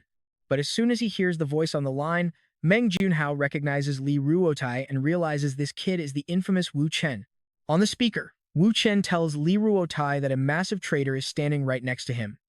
Hearing this, a furious Li Ruotai demands a name, ready to strike. Wu Chen grabs Meng Junhao, revealing the traitor's official codename is C082. He asks if they can talk civilly now, and the trembling older man quickly agrees to cooperate fully. You and I both know Wu Chen always stays ahead. As Meng Junhao pours him some tea, Wu Chen's phone rings with news that brother Lu has run into a brand new problem. Realizing he can use Lu Guanyan's massive influence, Wu Chen gives him the cafe's address. Meng Junhao nervously asks if backup is coming, but Wu Chen calmly says it is just a friend. Then, Wu Chen exposes him, revealing Meng Junhao sold out to Ding Rong 4 years ago, placing his own spies as guards around Li Ruotai and his sister. He adds that 6 months ago, after almost being killed by Li Ruotai, Meng Junhao became Ding Rong's absolute puppet. Terrified, Meng Junhao begs him to stop talking and just give the orders. Wu Chen predicts that Ding Rong will send assassins after him very soon. The traitor panics, claiming he cannot stop them, but Wu Chen tells him to just play along to stay alive. Meng Junhao suggests they fake an ambush so he can warn him in advance. But Wu Chen refuses, stating that a real fight is the only way to keep him safe. Confused, the older man asks why Wu Chen even bothered finding him if he plans to do nothing. Wu Chen calmly smiles, saying he is just more entertaining than the rest. Wu Chen wants him to deliver a specific message to Ding Rong later, but not just yet. Right then, Lu Guanyan bursts into the cafe, greeting his little brother warmly. He immediately corners Meng Junhao, asking if those dozens of thugs downstairs are there to start trouble. Meng Junhao frantically denies it, and both agree it is just a big misunderstanding. Lu Guanyan turns to Wu Chen, swearing that any enemy of his is an enemy of the Lu family, promising to tear apart anyone who dare lay a finger on him. Wu Chen smiles, realizing that with Lu Guanyan's backing and Meng Junhao's fear, his power in Donghai is officially skyrocketing. Just then, a woman calls his phone out of nowhere. Answering the call, he is shocked to hear she is standing right outside his house. Our main character quickly bids the two men goodbye to handle this, while Meng Junhao quietly snickers about the lovely female voice. Speeding over, Wu Chen begs her to stop crying, learning that her parents are forcing her to study abroad. She cries that she refuses to leave, begging him to save her. Wu Chen tells her to use the spare key to wait inside. But right after she enters, Mu Yangchen arrives with her guards, excited to celebrate her husband's latest victory with him. That is when she realizes she forgot her key. One of her guards suggests breaking the lock, and without a second thought, she orders him to do it. The guard breaks the lock, flinging the door open. Inside, Hu Xiaowei gasps as she spots Mu Yanqin staring right back at her. Confused, Hu Xiaowei demands to know why she is here. Glaring, Mu Yanqin demands to know how she even got inside. Hu Xiaowei explains that Wu Chen gave her a spare key, making Mu Yanqin immediately ask when she arrived. Sensing the weird tension, Hu Xiaowei replies she got here only minutes ago. Mu Yanqin then asks when Wu Chen is returning, and she is told he should be home any second. Smiling tightly, Mu Yanqin invites her to take a seat while she puts her things away. Hu Xiaowei sits, warily watching the other woman's every move. She instantly imagines the two of them kissing. Her thoughts shatter when Mu Yanqin opens the fridge to offer a drink, exposing how intimately their personal belongings are mixed inside. Staring directly at her, Mu Yanqin asks what her relationship with Wu Chen really is, demanding to know when they got together. The response is almost instant. It only happened a few days ago. Surprisingly, Mu Yanqin suggests she should be called older sister so they can get along. Meanwhile, stuck in traffic, Wu Chen complains about the delay. But when he finally unlocks his door, the sweet aroma of cooking makes him wonder who is in his kitchen. And that's where we leave it, guys. The two girls warmly greet him together, and Mu Yanqin happily invites her husband to sit down for a home-cooked dinner. Let's dive right back into this insane story. Wu Chen tells Hu Xiaowei she's just the youngest, which is why she's addressed that way. Naturally, she gets furious and immediately demands to know why another woman is calling him husband. When they get a moment alone, an anxious Hu Xiaowei begs him to tell her the absolute truth. However, Mu Yanqin suddenly interrupts them, telling everyone to wash their hands because dinner is finally ready. Hu Xiaowei reluctantly agrees, though she quietly wonders how she got demoted to little sister again. During dinner, Wu Chen asks Mu Yanqin how the company board meeting went. She replies that everything went exactly as he predicted, happy to see their plan succeeded. But right at that moment, a jealous Hu Xiaowei decides to confront him yet again. She snaps that she does not care about their public displays of affection, she just wants the truth. He smugly provokes her to guess, prompting her to threaten to leave. He just laughs and offers the guest room. Next, Hu Xiaowei asks about Miss Su, but Mu Yanqin reveals that she also has no plans to leave. Aggravated, The young girl warns them not to blame her when things get ugly. At bedtime, Wu Chen tells Hu Xiaowei she should sleep in the other room since they have an early start. Instead, she defiantly sits on his bed, claiming she is sleeping right there, and Wu Chen surprisingly does not mind. Seeing no other option, Wu Chen casually suggests they all sleep together since the bed is massive. Sure enough, the next morning, the three of them wake up sharing the exact same bed. Still half asleep, Hu Xiaowei complains that last night was absolutely exhausting, declaring that she is going back to sleep. Meanwhile, Wu Chen answers a call and learns that Li Rubing's father is heading straight to the company. He hugs Mu Chen goodbye, but back at the office, Li Rubing urges him to hurry before their entire plan fails. 40 minutes later, she is standing outside the building, complaining about his delay. Once he gets out of the car, she asks him to help zip up her dress, and they walk inside hand in hand. Now pay attention here, because things get tense. Li Rutai questions his brother-in-law's delay, warning that their father is waiting, while Li Rubing asks her father why he showed up unannounced. Her father immediately demands answers about the unannounced visit, but she insists it is not the right time. Annoyed, he accuses her of neglecting her younger brother and banning him from staying in Donghai. She quickly defends herself, arguing that none of this is her fault. Desperate to keep the peace, Li Rutai steps in, begging his father and sister to stop fighting. Li Rubing sighs and agrees that arguing right now is pointless. Taking a deep breath, she walks over to Wu Chen and formally introduces him to her father as her boyfriend. Wu Chen politely greets him as uncle, while she coyly mentions that the title will soon change to father after the wedding. But the old man's icy expression immediately makes Li Rubing uneasy. Her brother realizes he cannot bail her out this time. Furious, the patriarch accuses them of plotting to deceive him, but Li Rutai insists he thoroughly investigated Wu Chen, from birth records to kindergarten. Despite this, his father refuses to buy it, dead certain that the real Wu Chen passed away and the man standing there is a total fake. Li Rutai then reveals he even ran a DNA test using chopsticks from a family dinner to prove Wu Chen's identity. Still, the father dismisses it all as just another one of Rubing's elaborate tricks. Sitting back down, the old man calls Wu Chen over to join him, confident he will expose his lies. He then begins grilling him about his personal background and future plans. Wu Chen calmly confirms that he is currently employed at her firm, explaining his computer science background and his ambitious plans to take Li Rubing's company public. Labeling him as overly ambitious, the father notes that this aligns with his background check and shifts to asking about his hobbies. Wu Chen lists calligraphy, music, kickboxing, and cars. Then, he mentions his interest in weapons. Startled, the father asks if he actually knows anything about them. While Li Rubing panics, knowing his ordinary background makes weapons training impossible. Wu Chen smoothly explains that like most boys, he got interested online, picked up some basic weapon knowledge, and even carved a wooden model back in the day. She wonders if he is actively trying to get killed. Suddenly, the father turns to Li Rutai and asks if he has a weapon on him, ordering him to hand it straight to Wu Chen. Left with no choice, Li Rutai hands the pistol over. Wu Chen inspects it and instantly begins breaking down its exact manufacturing details and precise model with expert precision.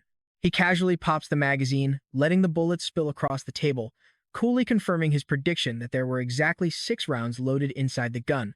I know what you are thinking. He passed the test, right? Well, her father believes their relationship is real, but now he is highly suspicious of a former Special Forces guy getting too close to his daughter. Even so, the old man cannot help but admire Wu Chen's skills, prompting the young man to suggest a private talk. Li Rubing tries to protest, but her father demands that she and her brother leave. When she refuses, her father points out that Wu Chen was the one who requested this. Wu Chen gently takes her hand, explaining that some heavy topics are simply better discussed without her in the room. Reluctantly, she agrees and decides to step outside. Outside, her father confirms the room has active surveillance cameras. Inside, the old man remarks that Rubing actually listens to Wu Chen. Smiling, Wu Chen asks for a second, grabs a wine bottle hiding a bug, and smashes it. In the monitoring room, the video feed suddenly cuts to black, shocking Li Rubing. Meanwhile, Wu Chen turns and looks directly into another hidden camera. Pointing the loaded gun directly at his own head, he tells the old man they can finally talk. Terrified, the father demands to know his true identity and motives. Back in the surveillance room, a panicked Li Rubing asks her brother why the cameras went completely blind. Li Rutai admits he has absolutely no clue what is happening. Back in the private room, Wu Chen chuckles, noting they really are family since both siblings have pointed guns at him before. He then bets the old man that the gun is not loaded, earning praise for his bravery. The old man tosses the bullets back onto the table, demanding to know his ultimate goal with his daughter. Wu Chen simply shrugs, saying he likes her and wants to start a family. Asking if there is any crime in that, Wu Chen remains unfazed. Seeing he cannot intimidate him, the father decides to cut the games. Wu Chen then fires back, accusing him of prioritizing family interests over Rubing's happiness by forcing an arranged marriage with Ding Ruotong. Angered, the old man asks if he is trying to lecture him. Desperate to know what they are discussing, Li Rubing drags her brother into the adjacent room. She presses her ear against the wall, hoping to catch their voices through the sofa. Her brother warns her that he installed top-tier soundproofing during the remodel. Meanwhile, Wu Chen points out that Ding Ruotong is far too wild to control, asking if he remembers Dong Yuantao. Confused, the father asks why he would bring up Dong Yuantao, a kid who drowned 10 years ago. Wu Chen corrects him, stating the boy did not drown, he was murdered. The father immediately dismisses this, arguing the Dong family could never hope to stand against the massive influence of the Ding family. Wu Chen clarifies he is not talking about the Ding family itself, but about Ding Ruotong specifically. Showing a photo of He Shichen, he explains that Dong Yuantao was brutally murdered by Ding Ruotong right in front of her, forcing her to stay silent out of pure terror. And that's where we leave it, with Wu Chen holding all the cards. Trust me, you are going to want to see how this revenge wraps up. Alright, you and I are diving right into a crazy family showdown. The furious father demands to know his plan, but Wu Chen claims his uncle already knows. Revealing this secret means a brutal war, and the Li family cannot escape it. Wu Chen points out that their alliance with the Ding family is not official yet, meaning the Sun family is still their strongest ally. Hearing this, the father suspects the kid was sent by rivals to smash the alliance between the Li and Ding families. Meanwhile, in the next room, Li Robin grabs a power drill, absolutely determined to make a hole and eavesdrop on them. Her brother warns that the loud drilling will expose them, but she demands he find a quick solution. Liro Tai just sighs, turns around, and tells her he really cannot help. Meanwhile, Wu Chen suggests a marriage between Dong Yuano's cousin and Tai, which the father thinks is totally ridiculous. In response, the young man raises his phone, claiming he can deliver results in 1 week if his uncle just agrees.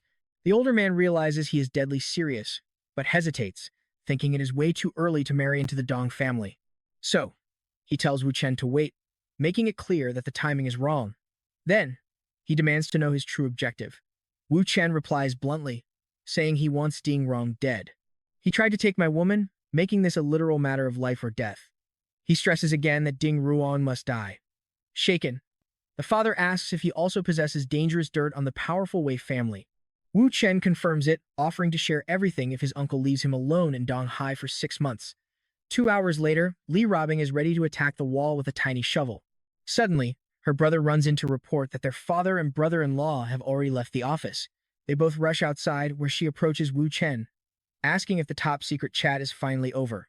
Wu Chen asks his uncle about his next move, and the older man simply says, "I am leaving." Li Robing demands to know what he said to make her father walk away so easily. She begs him to tell her the real truth. Leroy bids them farewell and exits, leaving the couple alone. Li Robing then suggests that if he is honest, she might actually reconsider some things. Wu Chen teases her, claiming he is exhausted because Qingying has been way too clingy lately. Annoyed, she tries to push him away, calling him completely shameless, but he grabs her wrist, stopping her cold. Wu Chen pulls her close, whispering that she is just as shameless. He asks if she is jealous, and her reaction is instant. She claims she already spilled everything about Ding Ruong and the Wei family to her father. Then, Wu Chen lays out the whole scandalous story involving Dong Yuantao and Hai Shakin. Hearing this, Li Robing realizes that once the Dong family scandal breaks, everyone will want Ding Ruong dead. Pay attention here, because she playfully asks if he deserves a special reward for his hard work. Wu Chen asks if she is sure about doing that right here, with so many eyes watching from the building next door. She calls him amazing for still falling for her, but he instantly fires back. Did the same not happen to you? Li Robing admits that he fits all her requirements for a partner, which is exactly why she fell for him. Still, she warns him that she will never be a submissive kitten, claiming he is the one who must yield to her. Wu Chen praises her bold speech and jokingly wishes her luck. Remembering his reward, he asks for a massage, but she tells him he has to beg first. He refuses, saying he will just ask someone else, prompting a highly suspicious Li Robing to ask if he means Suchni. Wu Chen denies it, saying he does not want to bother her. She narrows her eyes, demanding to know exactly who he is talking about. Wu Chen explains that while she is not his girl yet, convincing her to give him a massage will be easy once they connect. He describes her as younger, prettier, and from a much richer family, making Li Robing ask if she is from Dong Hai. Wu Chen tells her to stop guessing and warns that he is putting his next call on speakerphone. After a few rings, a young woman answers, and he introduces himself. I know what you are thinking. Is he really hitting on a student? He introduces himself as a graduate with new music, and the girl recognizes him as a senior, asking if he actually has songs. She sighs, saying she has heard too many trash songs already, but Wu Chen urges her to listen to his first. The young woman agrees to meet downtown, and he locks in the meeting. Meanwhile, Li Robing realizes she cannot remember anyone named Song among Dong Hai's top 10 millionaires. Suddenly, a terrible suspicion hits her, and she asks if the girl is from the Wu family. Hearing his confirmation, she asks if he is insane for not fearing her mother, Wu Yurang, the notorious Black Widow of the local business world. Wu Chen fires back that he knows she was once the town's top beauty, driving a panicked Li Robing to beg him to reconsider his dangerous plan. She even offers to submit to him completely, pleading with him not to meet the daughter, Song Shuxuan. He laughs it off, claiming the meeting and massage were just easy excuses. Li Robing clings to him, demanding to know his real goal, but he just tells her to relax. Later, at the cozy cafe, he meets the girl, who introduces herself as Song Shushuan. She offers her hand in a polite greeting. Introducing himself as Wu Chen, he shakes her hand, and she warmly invites him to sit down and order a warm drink. He politely declines the drink. She asks if his music is on a flash drive or a manuscript, but he unexpectedly requests just a pen and paper. Confused, she asks why, and he calmly says he will write it right here. Pointing to his head, he tells her everything is fully prepared. She thinks he is totally joking, but 10 minutes later, she holds the complete lyrics to Soul Remedy, complete with detailed mixing instructions. Humming the sweet melody, she realizes this track blows all the other submissions away. Wu Chen looks at her, asking if she plans to buy his masterpiece. Smiling, she agrees to buy it, but asks if he is just mocking her, or if she looks like a fool. He sets the price at a strict $100,000, adding that he has more tracks for the same rate. She instantly rejects his offer and slides the notebook away. Wu Chen quietly takes it back, stating that the deal is officially off. He adds that even though they just met, he knows she would never steal his hard work. Standing up, he bids her goodbye, leaving a highly confused Song Shushuan calling him incredibly strange. Shortly after, he arrives at a local studio and is greeted by the receptionist. Wu Chen tells them he wants to rent a room for 3 hours to record, confidently predicting that Miss Song will arrive shortly. The staff asks if he needs a professional tuner or mixing engineer, but Wu Chen confidently says he can handle all of it alone. Once the track is recorded, he holds the fresh disc, eager to head home and publish it online. In the parking lot, his phone rings. It is Suching Ying, complaining that he ignored her for 3 hours, but he explains he was busy. She mentions that Qingkan started an internship at Jinfu instead of studying abroad, earning some warm praise from him. Before hanging up, Suching Ying warns that they should not meet today to avoid suspicion, and he agrees, having other urgent matters to handle. Once he hits the road, however, Wu Chen notices a suspicious car tailing him closely. Glancing at his rearview mirror, he sees out-of-town plates and realizes these are Ding Ruang's thugs. He decides he must upload his song first, letting his tail have their little fun for just a bit longer. Back home, he sits at his laptop and uploads the track under the alias Chen Wu, certain that Miss Song will easily get the hint. The song goes live, and he waits for the magic to happen. Next morning, he wakes up eager to check on Soul Remedy. But looking around, he notices something highly unusual. Trust me, you and I are going to want to see what happens next. Alright, you and I are diving into a wild story today. See that potted plant turned around and the messy cushion. Our main character instantly realizes his place is bugged. Instead of panicking, he decides to play along with their little game. Wu Chen calls Li Robing to ask about their appointment, but she pivotally wants to talk about Suan. He agrees to the meeting, warning her that he will arrive at the company before 9 in the morning. As he drives, he has a strong feeling that things are about to go south today, even though he has everything under control. Glancing to his side, he spots his pursuers closing in fast. Boom! His car is suddenly boxed in by massive trucks, a classic trap staged to look like a clean accident. He quickly memorizes their license plates and uses his secret weapon rewinding time. Wu Chen wakes up safe in his bed, muttering that it is now his turn to play. He dials Lirothai, tipping him off that Ding Ruang's thugs are in Dong Hai, describing their cars exactly. He wants them caught alive, but fighting on the open highway is way too messy. To make things easy, he decides to lure them into the parking lot of the Shinmao shopping mall instead. He places another call, updating Li Ruang on his exact spot and confirming the tails followed him. Now, he is just waiting for Ding Ruang's trap to unfold. Watch this closely. The tail driver senses a trap in the dark parking garage and screams to pull back. But it is too late. Bang. Unknown vehicles ram them out of nowhere. Furious, the hitman snaps at his partner, asking if he even knows how to drive. Suddenly, a group surrounds them, their boss mocking them before inviting them to step out for a walk. Just like that, the ambushers are effortlessly bagged. Across town, their boss learns his crew was captured by Leroy's forces. Without missing a single beat, he instantly orders them to activate Plan B. Jiang Chuan, the loyal right-hand man of Ding Ruang, doubles the bounty on Wu Chen, demanding a quick and flawless hit right inside that mall parking lot. While walking, Wu Chen picks up a call and says he is at Xinmao Mall. The caller tells him to move toward a crowded area so they can reach him. He agrees, sweet-talks his dear Miss Li, and hangs up. Stepping out of the elevator, he spots a smashed security camera. Instantly, he knows the backup has arrived. Seconds later, a pack of thugs pull out sharp knives and charge straight for him. Wu Chen catches a wrist, delivering a brutal strike straight to the guy's chin. He kicks another attacker back to gain some room, turning the cramped elevator into an absolute war zone. He cold clocks another thug right in the mouth. Meanwhile, a panicked Li Robing orders her squad to locate Wu Chen immediately, only to learn he is currently trapped in the elevator. She demands to know the floor, and her men confirm it is the first basement level. Rushing down there, one of her guards frantically hits the call button for the elevator. Ding!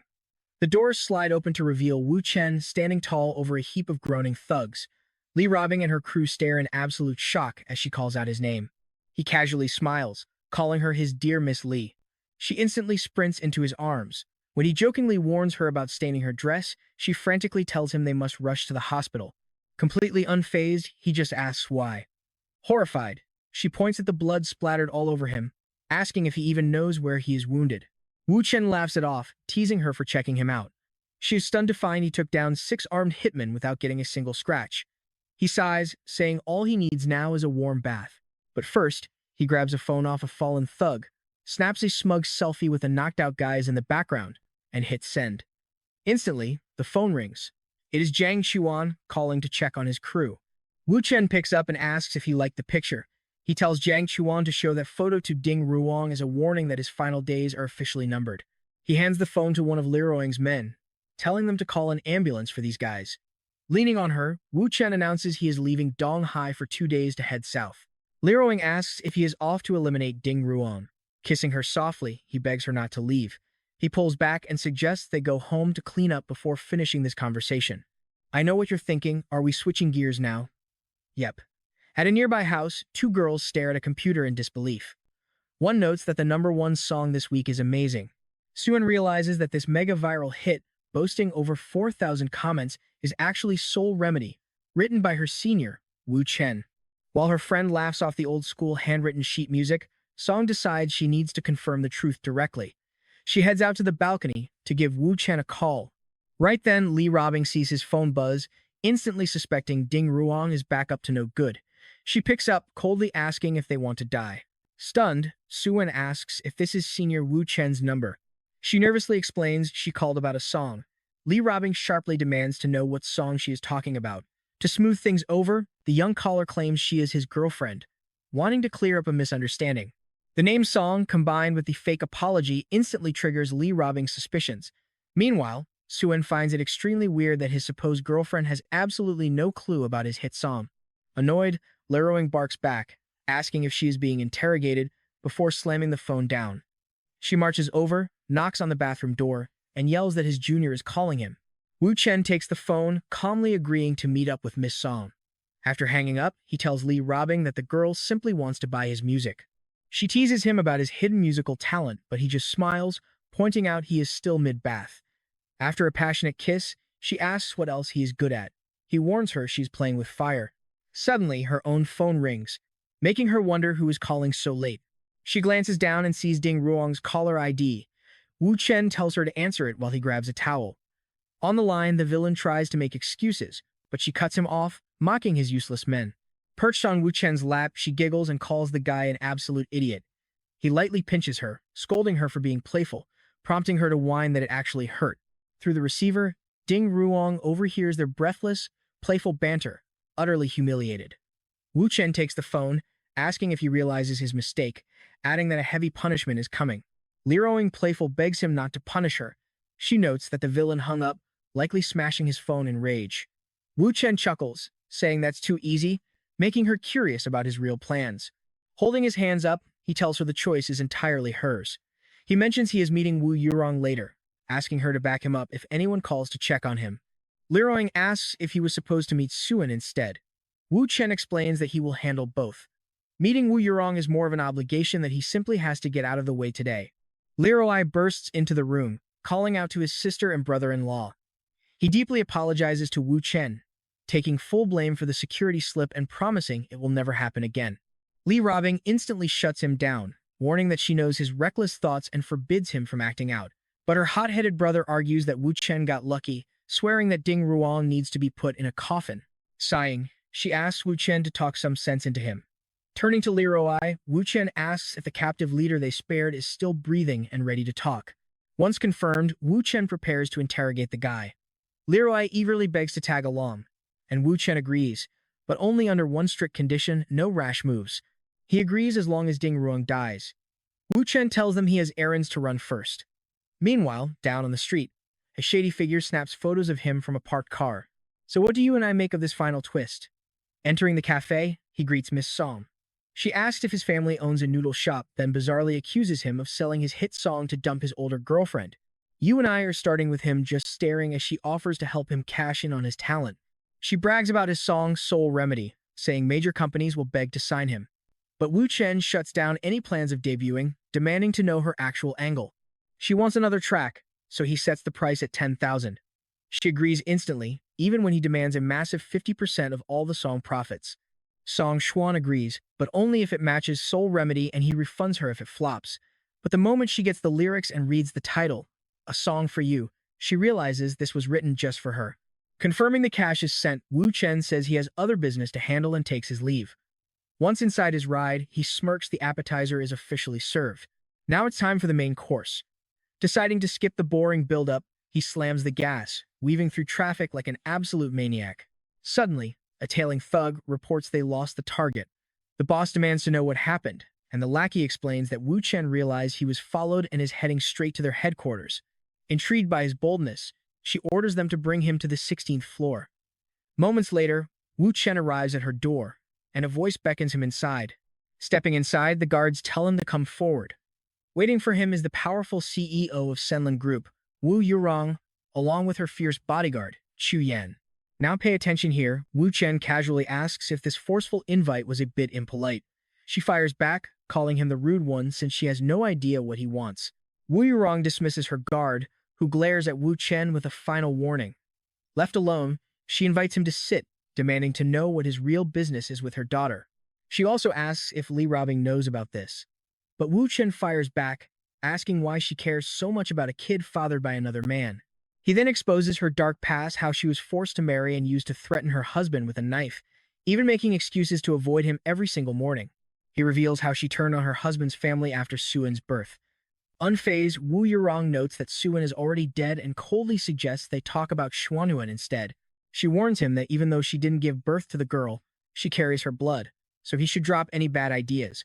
But Wu Chen laughs, telling her his real focus is her. She scoffs at how ambitious young folks are these days, asking what kind of thoughts he has about her. Wu Chen explains that things are complicated, and he had to pull this stunt just to reach her through her high security. Wu Yurong demands answers about his plan, asking if Li Robing really knows everything. He confirms she does. Stepping closer, she tells him to explain his plans now that they are face to face. That's when Wu Chen drops a bombshell. Ding Ruang is hunting him. She asks what that has to do with her, but you and I can tell she knows him. Then, he smiles and says he will kill him. She sarcastically wishes him luck, so he warns her to pull her cash out of Chuan Hong fundings before it's too late. She snaps, saying she doesn't see how his issues affect her business, but he warns her it will all crash. And then, he boldly declares that this massive downfall will happen because of him. Wu Yurong asks if he is trying to start a war with her, but he clarifies his target is Ding Rulang, and she is just caught in the middle. She denies having any connection, but he insists she does.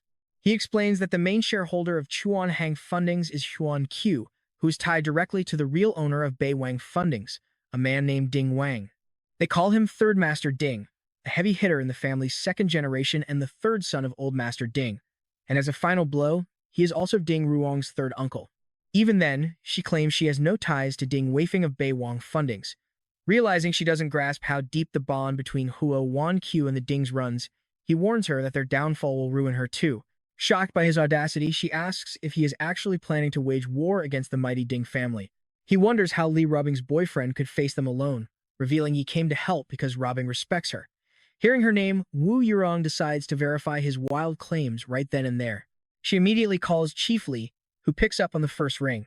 Wu Yurong tells her that her boyfriend Wu Chen is sitting in her office, and Rubing calmly admits she already knows.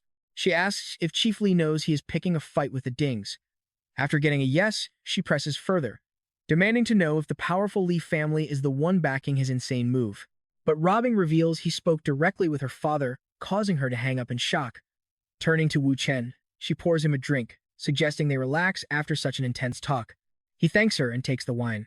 She walks over with two filled glasses, and they share a toast. For the next 30 minutes, Wu Chen calmly lays out all the details of the clash involving Ding Rulong and Dong Yuantao. Standing up, she offers to refill his glass, proudly presenting an expensive bottle of Chateau Patis from the year 2000. But as she spins around, she loses her balance and stumbles backward, clutching the bottle. Just in time, Wu Chen catches her in his arms, telling her to watch her step. She gasps, apologizing for not noticing him behind her. He asks if she's okay, teasing that it would be a tragedy if she fell. Blushing, she blames the wine, saying she drank a bit too quickly. He suggests they call it a night since she's dizzy, but she insists she's fine and says she's glad they met. But as she walks away, she trips again, prompting another quick warning from him. She complains that her high heels are getting in the way. Without a second thought, he sweeps her off her feet, teasing that the cold floor isn't very clean. Gently placing her on the sofa, Wu Chen says they can keep talking if she wants. She looks up, asking if he carried her on purpose, and with a sly smile, he admits he absolutely did. He then asks if her drunk act was just a trick to get him to hold her. Wu Yurong freezes, completely stunned that he saw right through her little performance. Approaching her, he whispers that while he appreciated the chance, she doesn't need to use those cheap female tricks on him. He claims he understands her completely, making her scoff at his sheer confidence. Taking a sip, he asks if her late husband actually took his own life, or if she drove him to despair. He notes that this director is 42 and still single. He then asks if, during those lonely nights, she relies on a secret toy hidden away in her bedside drawer. Swirling his wine, he notes that having strong desires at her age is completely natural, with no need for shame. He then recites her own song lyrics, asking if she ever wanted to start over, instead of living such an exhausting, fake life. Wu Chen simply asks if she wants another glass. Glaring at him, she demands to know who he actually is. She stares, trying to decode this incredibly mysterious man. He tells her not to panic, admitting he even knows about her stealing the Song family's blueprints and all the illegal schemes she ran. But he insists he is not her enemy. Still, you and I see her terrifying dilemma. This man knows enough to ruin her, leaving her with one dark option: make him vanish forever. You and I are starting with a crazy gamble. This guy is too mysterious to kill off, which leaves her with only one real alternative to survive. Wu Yurong agrees they should stay allies, demanding to know how he plans to escape the powerful Ding family. As they share a toast, he invites her to join him, but she playfully wonders if Miss Li is going to get jealous. Wu Chen calmly drops a bomb. Su Qingying is also his woman, and she is far too extraordinary to get jealous. Suddenly, everything that went down at the Jinfu board meeting makes perfect sense to her. Wu Yurong takes a slow sip of her wine, her mind completely made up. Claiming she is a bit tipsy, she invites him back to her apartment to, quote, drink tea and sober up. Wu Chen holds her foot, teasingly agreeing since they are just having tea. At the door, she asks if he is busy today. When he says no, she leans on him to slip on her shoe and suddenly steals a kiss right then and there. Wu Chen smirks, telling her that the guy should always make the first move. Gently touching her lip, he whispers if doing this at the entrance is okay. He lifts her up, but she tells him to hold his horses. He easily scoops her up, reminding her that he has all day, and tosses her onto the bed. Wu Chen sheds his shirt while she softly begs him to take it slow. Lying back, Wu Yurong smiles and tells him he better work for it. But morning comes fast. Her daughter, Sean, walks into the house, calling out for her. Wu Yurong freezes in pure shock. Sean is home early. Panicking, she shoves Wu Chen under the bed. Sean stops at the door, staring. Bundled up in sheets, Wu Yurong tries to act natural, as she calls her daughter's name. Sean realizes she interrupted something and quickly backs away. Just then, Wu Chen's phone starts buzzing with an incoming call from his uncle. Li Ruobing asks if Wu Chen came looking for her, but Wu Yurong lies, claiming he just forgot his phone. She flatly denies chasing him. Now, pay attention here, this is where the caller sharpens up, asking if Wu Yurong was actually the one pursuing him. Wu Yurong denies it again, so Li Ruobing asks where they are right now. Calmly, she tells her they are at her place. Li Ruobing pushes further, wanting to know if the director let Wu Chen spend the night. With a smirk, Wu Yurong proudly admits they slept together. From her office, a tense Li Ruobing demands they talk, so Wu Yurong invites her over. Sitting up, Wu Chen asks if that was Ruobing on the line. She confirms she is coming and heads off to take a shower first. Meanwhile, Sean asks her mother if she's going to be a third wheel if she decides to stay at home. She then asks who this mystery uncle is and how they know each other. Wu Yurong tells her she should use this chance to get to know him, since they will be seeing a lot of each other. She gently pats her daughter's head. Sean says goodbye, telling her mother to introduce the uncle some other time. Exactly 40 minutes later, the front doorbell rings. Wu Chen opens the door to greet Li Ruobing. She dryly remarks that he always finds ways to surprise her. He smiles, thanking her for the compliment before asking if she is jealous. Li Ruobing stays quiet, turning her back to him. She softly asks why he can't be a little more considerate of her feelings. Wu Chen steps close and drops a sudden, "I love you," leaving her completely stunned. She pulls back, asking if he has ever said that to another woman. He denies it. Smiling, Li Ruobing turns around and confesses that she loves him too. He wraps his arms around her, but she cuts in, asking how he will handle things if Su Qingying or the others find out. Wu Chen reassures her, promising that none of them will cause trouble. Wu Chen heads for the door, deciding to head home so she can speak with Director Wu in private. Wu Yurong enters, apologizing for keeping her waiting. But Li Ruobing shuts down the small talk, demanding they get straight to the point. But the director plays dumb, pretending she has no idea what she means. Fed up, Li Ruobing drops a cold demand, kneel and apologize. Wu Yurong calmly replies that she has absolutely nothing to apologize for. Li Ruobing snaps that if someone sleeps with her man, they owe her some respect. But the director fires back, saying it is unnecessary since they are both just having fun, with no real future together. Li Ruobing fires back that she is not the first or last to sleep with him. Now, you and I can see the crack showing the director realizes Li Ruobing is actually feeling insecure. She smugly asks if it is true that Li Ruobing hasn't moved into Wu Chen's house yet. She confirms it, admitting he is completely unpredictable. Li Ruobing points out that he turned Su Qingying into a lover in just one day. And now Director Wu is in the exact same position, realizing she is being treated just as insignificantly. She realizes Wu Chen cares way more about destroying the Ding family than sleeping with her. Clearly, his ultimate goal is winning Li Ruobing's heart. That deep patience is a far cry from how she was handled, proving his absolute loyalty to Li Ruobing. Li Ruobing then coldly states she will give the director another chance. Wu Yurong merely asks why she has to be so hostile. When Li Ruobing demands she kneel, the director unexpectedly steps forward and plants a kiss right on her forehead. She calmly says she understands her frustration, explaining the kiss is just returning the favor for what she did for Wu Chen. Smiling, she asks if that was a good enough apology. She jokingly adds it is too bad Li Ruobing was not there last night, as they could have all slept together. The young assistant is absolutely horrified by the nonsense she is hearing. The director asks if that felt sincere, or if she needs to apologize again. Demanding respect, Li Ruobing realizes there is absolutely no reasoning with a woman like this, turns on her heel, and walks out. Left alone, Wu Yurong quietly admits to herself that she has actually fallen for Wu Chen. Back in her car, Li Ruobing immediately calls him up to complain about his crazy women. Wu Chen asks what went wrong. She sighs, saying today was even more ridiculous than the situation with Su Qingying, but decides it is better to just drop it. Wu Chen smiles, realizing Wu Yurong handled things masterfully without letting Li Ruobing get the upper hand. He knows the director won't push her luck again, especially since Li Ruobing is completely ruthless. Meanwhile, Wu Yurong tells Wu Chen he should trust her more to handle these things.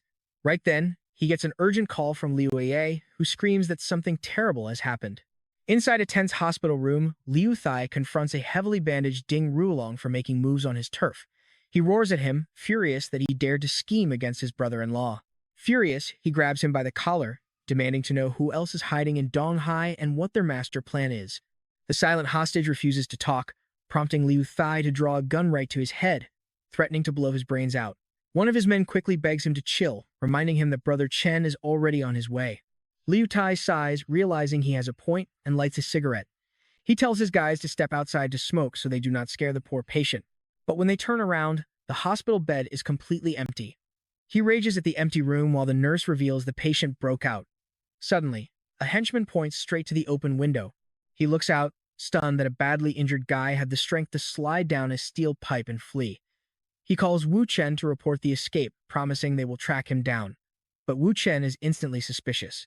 Wu Chen knows that before hooking up with old Dao, the only one who could pressure the target was Liu Thai.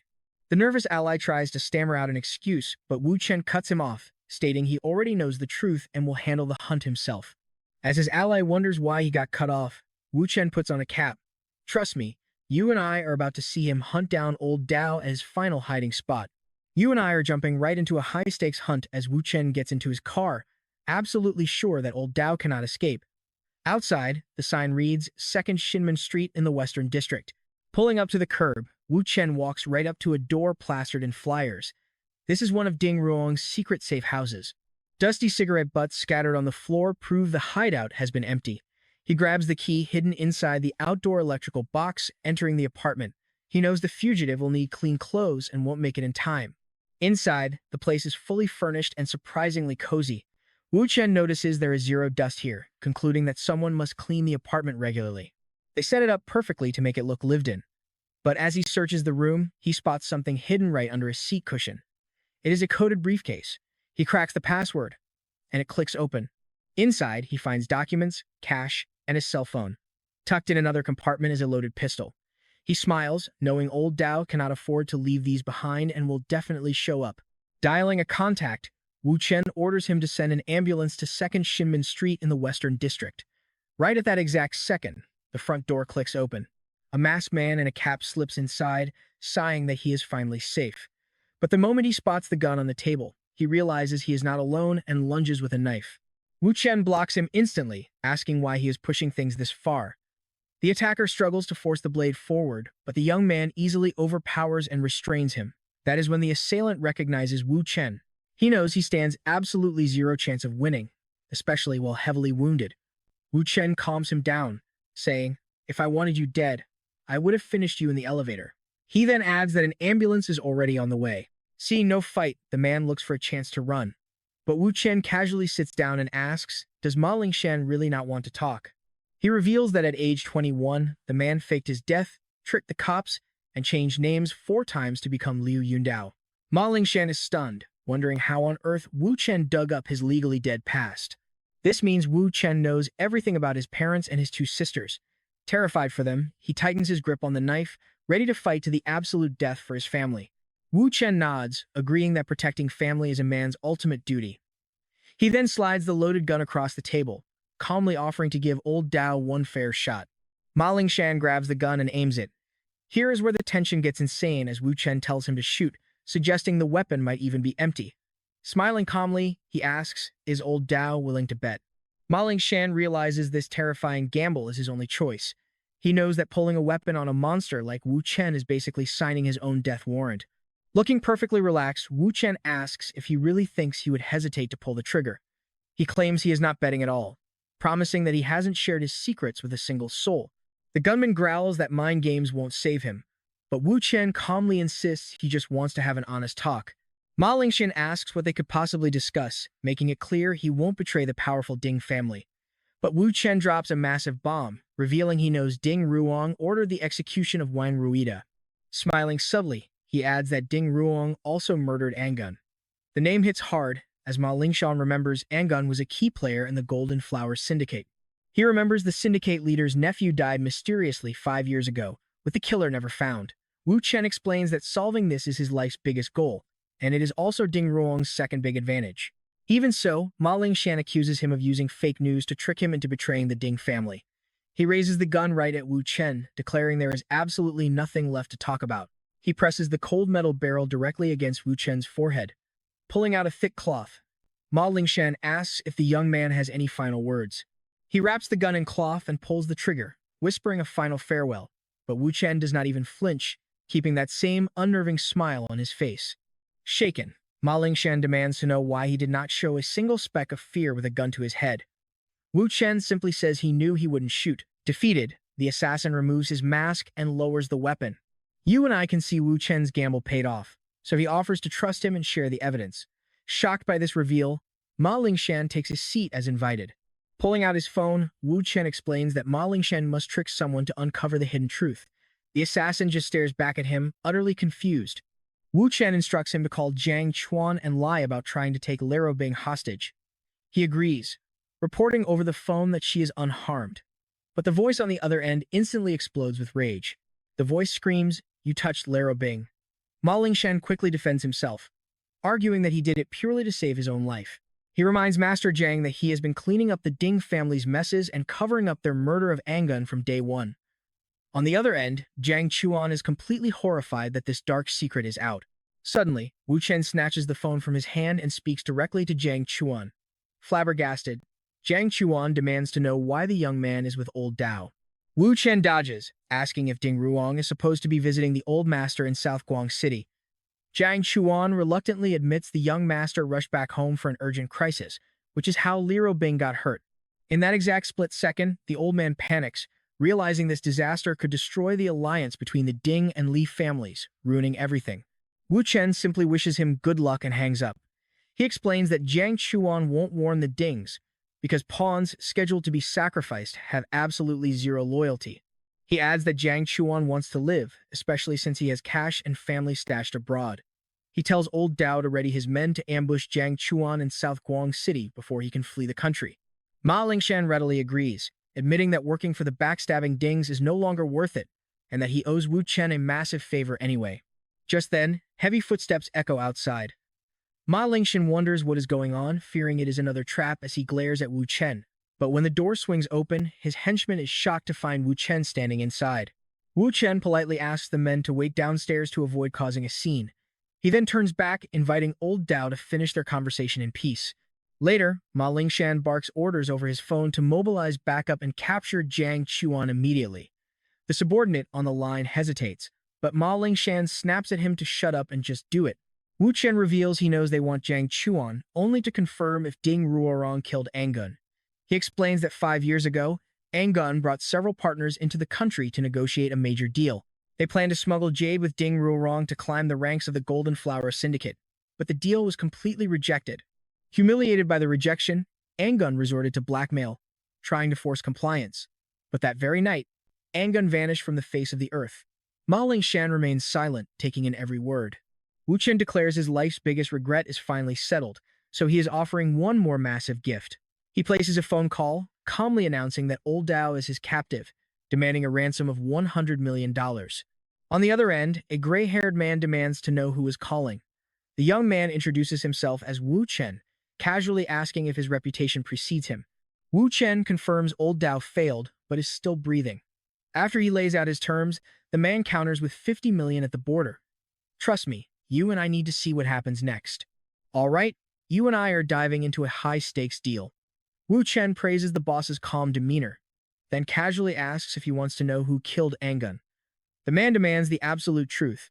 Next, Wu Chen exposes the dirty deal between Kunhen and old Dao to assassinate Wang Rida under Ding Rilong's orders. He openly questions how they uncovered the truth about Angun, but somehow missed the hit on Wang Ruida. Declaring himself and Ding Ruilong deadly enemies, Wu Chen warns that the Wang family will soon uncover everything. This threat instantly makes the man on the other end freeze with tension.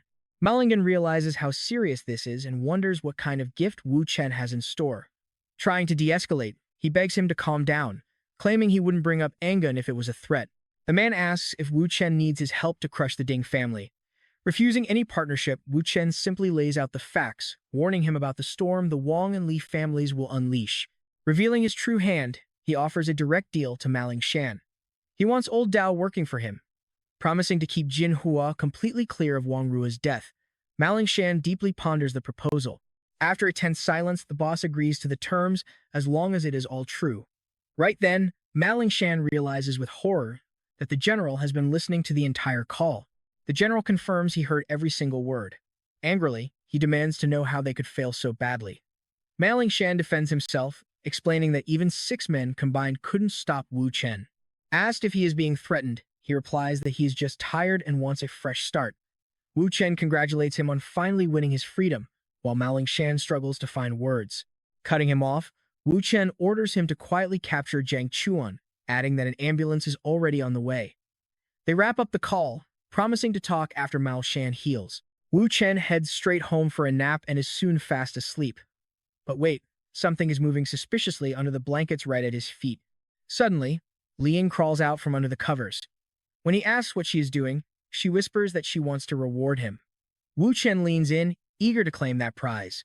He gently lays her down and starts undressing her. Li Robing softly points. She dares him to prove it. And pay attention here, he calmly states he knows she is only trying to trick him, so they cannot do anything intimate today. Begging him not to say that, she insists there is no deception. Li Robing sits up, teasingly noting that her beloved Mr. Wu looks a little pathetic sitting there right now. To cheer him up, she plants a sweet kiss on him. Wu Chen warns her that Tai is visiting tonight, adding that he is not mad at her for firing old Dao. She insists her brother needs a lesson, as those who err must apologize. Suddenly, the doorbell rings.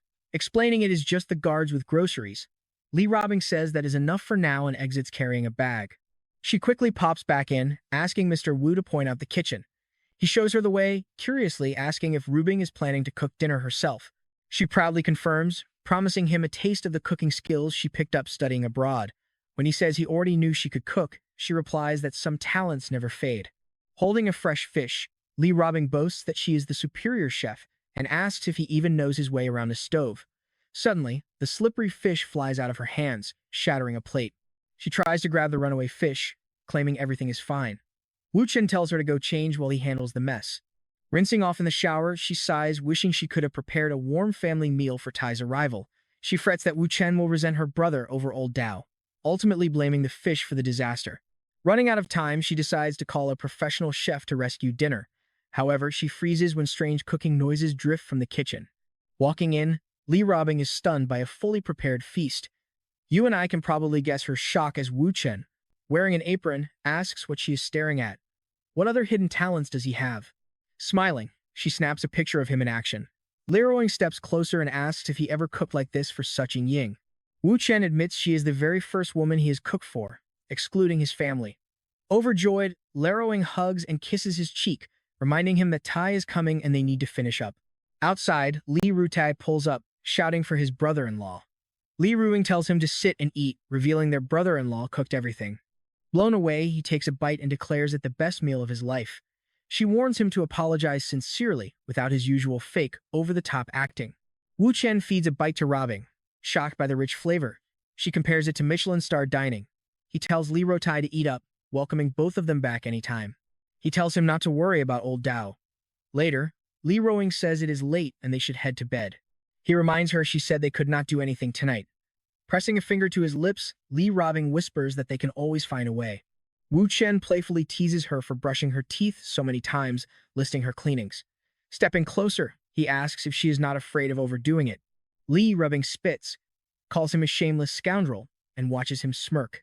He offers her some freshly made breakfast, but she declines, rushing off to an early company meeting. She asks if he is planning to meet Wu Yurang today, but he shakes his head. Li Robing kisses his cheek, tells him to be a good boy, and departs for work. At the office, an employee hands Li Ruing some files. Just then, her phone rings. It is Su Qingying, frantically asking if she knows where Wu Chen has run off to. Such Qingying explains that he left Donghai without telling anyone his destination. Calming her down, Li Rubbing promises to check and immediately dials her dear Mr. Wu, demanding to know where he is. What are you up to? Hearing a strange woman's voice in the background, she demands to know who he is with and why he is hiding this from such Qingyi. Slamming the phone down, she tells him to handle his own business and vows not to bother him again. Meanwhile, in a nightclub, he sighs at his blowing-up phone. Wu Chen sits completely relaxed, his phone lying on the table. While the fifth elder, Suru Song, tells him to stop wasting time, the woman beside him realizes they are being played. When the phone rings again, Wu Chen casually answers. The woman notes she was right, driving Suru Song insane at being made a complete fool. Leaping up, he draws his gun and barks that Wu Chen must break his phone to negotiate. But in a flash, Wu Chen disarms him, pointing the weapon right back. Both are paralyzed with shock, calling him a literal ghost. Surong's armed goons rush in, surrounding Wu Chen. Regaining his composure, Sarong points out that Wu Chen's phone is ringing again. Wu Chen answers, keeping his gun leveled. The woman on the other end complains about the wait, but he calmly replies that he is currently handling some business. Wuong wonders why he sounds so rushed, admitting she missed him so much she dreamed of him. She invites him to lunch, but suspiciously asks if he is with Li Robbing. Lying that he is out of state for 2 days, Wu Chen promises to call tonight before hanging up. But as he does, a henchman sneaks up behind him with a knife. Trust me, you won't want to miss what comes next. You and I are jumping right into the action, as Wu Chen blocks a sudden strike, shoots the attacker, and aims his weapon at Siru Song, forcing the elder to kneel and offer 20 million. Terrified, Siru Song quickly bumps the offer to 50 million, begging for his life, before desperately raising it to 200 million, promising to pay whatever it takes. Wu Chen calmly says he just hates being insulted and suggests they talk alone. After the guards withdraw, he pulls the elder up, coldly reminding him that 1 bullet remains. Giving the gun back, Wu Chen watches as the elder submissively agrees to all demands. He then reveals he knows Suru Song set up a woman for Dingri Long and is doing it again. He asks what the elder is plotting this time, then starts listing Mao's massive achievements, including his various businesses worth over $30 billion. Suru Song finds this strange since the kid clearly did his research, yet doesn't look like Ding Rui Long's assassin. Wu Chen tells him to relax, while the elder explains that the Gu family forced him to deceive Dingri. Wu Chen points out that working in Madu makes it impossible to ignore the Gu family. The elder is completely baffled by his motives and asks what he really wants. Wu Chen praises the elder's work handling Dingroi Long, then bluntly asks if he holds any grudge against him. Surprisingly, the elder admits he does. Relieved, Suru Song invites him to sit, calling them allies who can talk peacefully. Once seated, Wu Chen mentions he heard the elder has been keeping a close eye on Hutching. Hearing her name shocks the elder, instantly taking him back to the very first moment he saw her, sparking a deep desire to make her his. But her powerful aura warned him she was highly dangerous, prompting him to investigate. Watching her in secret, the genuine sadness in her eyes almost made him want to protect her. Still, knowing the deadly risks, he held back. He kept her watched, keeping other men away while planning to use her to gain favor with the powerful Ding Rui Long. The elder finally realizes Wu Chen's grudge against Ding is all about Lisa Qing. He figures that with a boyfriend this intense, she wouldn't fear Ding Rui Long at all. The elder offers to set everything up so his friend can have a blast, but Wu Chen corrects him, stating he actually plans to take them to Donghai. Suru Song laughs, asking if Madu is too small for him now. Now pay attention here, Wu Chen explains he's her new tutor and wants this kept completely secret from Ding Rui Long. Stunned, the elder questions him about this sudden tutor story and his bold plan to take her to Donghai. He is confused since Donghai belongs to Leroy Tai and asks for his name. The youth replies he is Wu Chen. Just then, the elder's phone rings, and he quickly asks permission to answer. On the call, he asks Brother Gu if he happens to know Wu Chen from Donghai, mentioning that the guy is sitting right in his office. On the other end, Guru Ibo, Liu Tai's close friend, is utterly shocked. He tells them to wait while he confirms something, promising to arrive shortly. Wu Chen asks if he's on his way. The elder wonders why they took such a long, roundabout path if they already knew each other. Wu Chen explains they haven't met personally, but they definitely know of each other. He suggests they keep talking about Hutching. Suru Song quickly guarantees that she won't be bothered by anyone in the coming days. Next, Wu Chen calls Leroy Tai, mentioning he heard his brother-in-law is in Madu. Leroy Tai begs him to go easy on the guy, saying they are basically like brothers. Leroy promises to speak with him. Wu Chen reassures him it is just a misunderstanding over business, noting that the man has just arrived and they will talk later.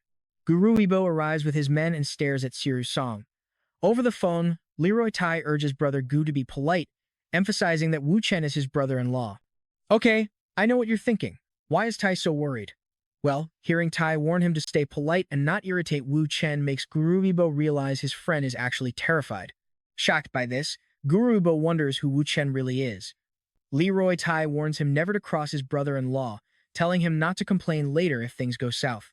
Staring at Wu Chen, Guru Ibo asks what is happening. Tai explains that under Wu Chen's guidance, they managed to handle the Wei family's business with incredible speed.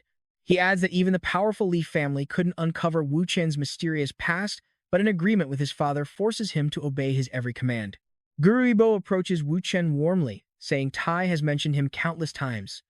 Suru Song watches in absolute shock, as Guru Ibo has never shown this much respect, not even to his own father. Gurubo then scolds Old Mao, stating that Wu Chen is an incredibly important guest. Old Mao quickly nods, claiming it was all just a simple misunderstanding. He then invites Wu Chen to a welcome dinner. Shaking hands, Wu Chen agrees to the plans. Later, Guruibo curiously asks if Wu Chen is familiar with his older brother. Remembering how Tai described Wu Chen as a godlike figure who predicts the future, he is stunned when Wu Chen suddenly asks if he wants to defeat his brother. Gurubo asks what he really thinks about that. Both brothers are the third generation of the Gu family, business rivals known throughout the region as the family's twin stars. He figures anyone could find that out through basic research, wondering if Tai was exaggerating. But Wu Chen counters, saying it is not about opportunity, but having the courage to seize it. Guruibo finds those words highly inappropriate, since he knows the deep bond he shares with his brother. Taking a sip, Wu Chen explains it is strictly business to make him incredibly rich and successful. Intrigued, Guruibo asks what he must do and if it requires that audacity. Wu Chen whispers the name Ding Ru Long, catching Guruibo completely off guard. He instantly realizes Wu Chen wants to use him to strike down his enemy. This move would push the Gu and Ding families into a massive war, leaving Wu Chen completely safe to spend all the time he wants with Liu Bing. Meanwhile, the Gu family might tear itself apart. Wanting to be sure, Guruibo asks for some direct clarification on this business deal. Guruibo asks if the plan means taking over the Ding family's massive empire, admitting he struggled against them for years and is currently losing. Wu Chen agrees his current methods are useless, but promises this new deal will put him far ahead of his brother within a single year. Hearing this, Guruibo decides to bet everything on this gamble. With absolute conviction, Guruibo agrees to do business with Wu Chen. Taking out his phone, Wu Chen calls a woman and tells her to head to Modu right now. The woman on the line promises to arrive immediately, and Guruibo quickly realizes that the voice definitely does not belong to Tai's sister.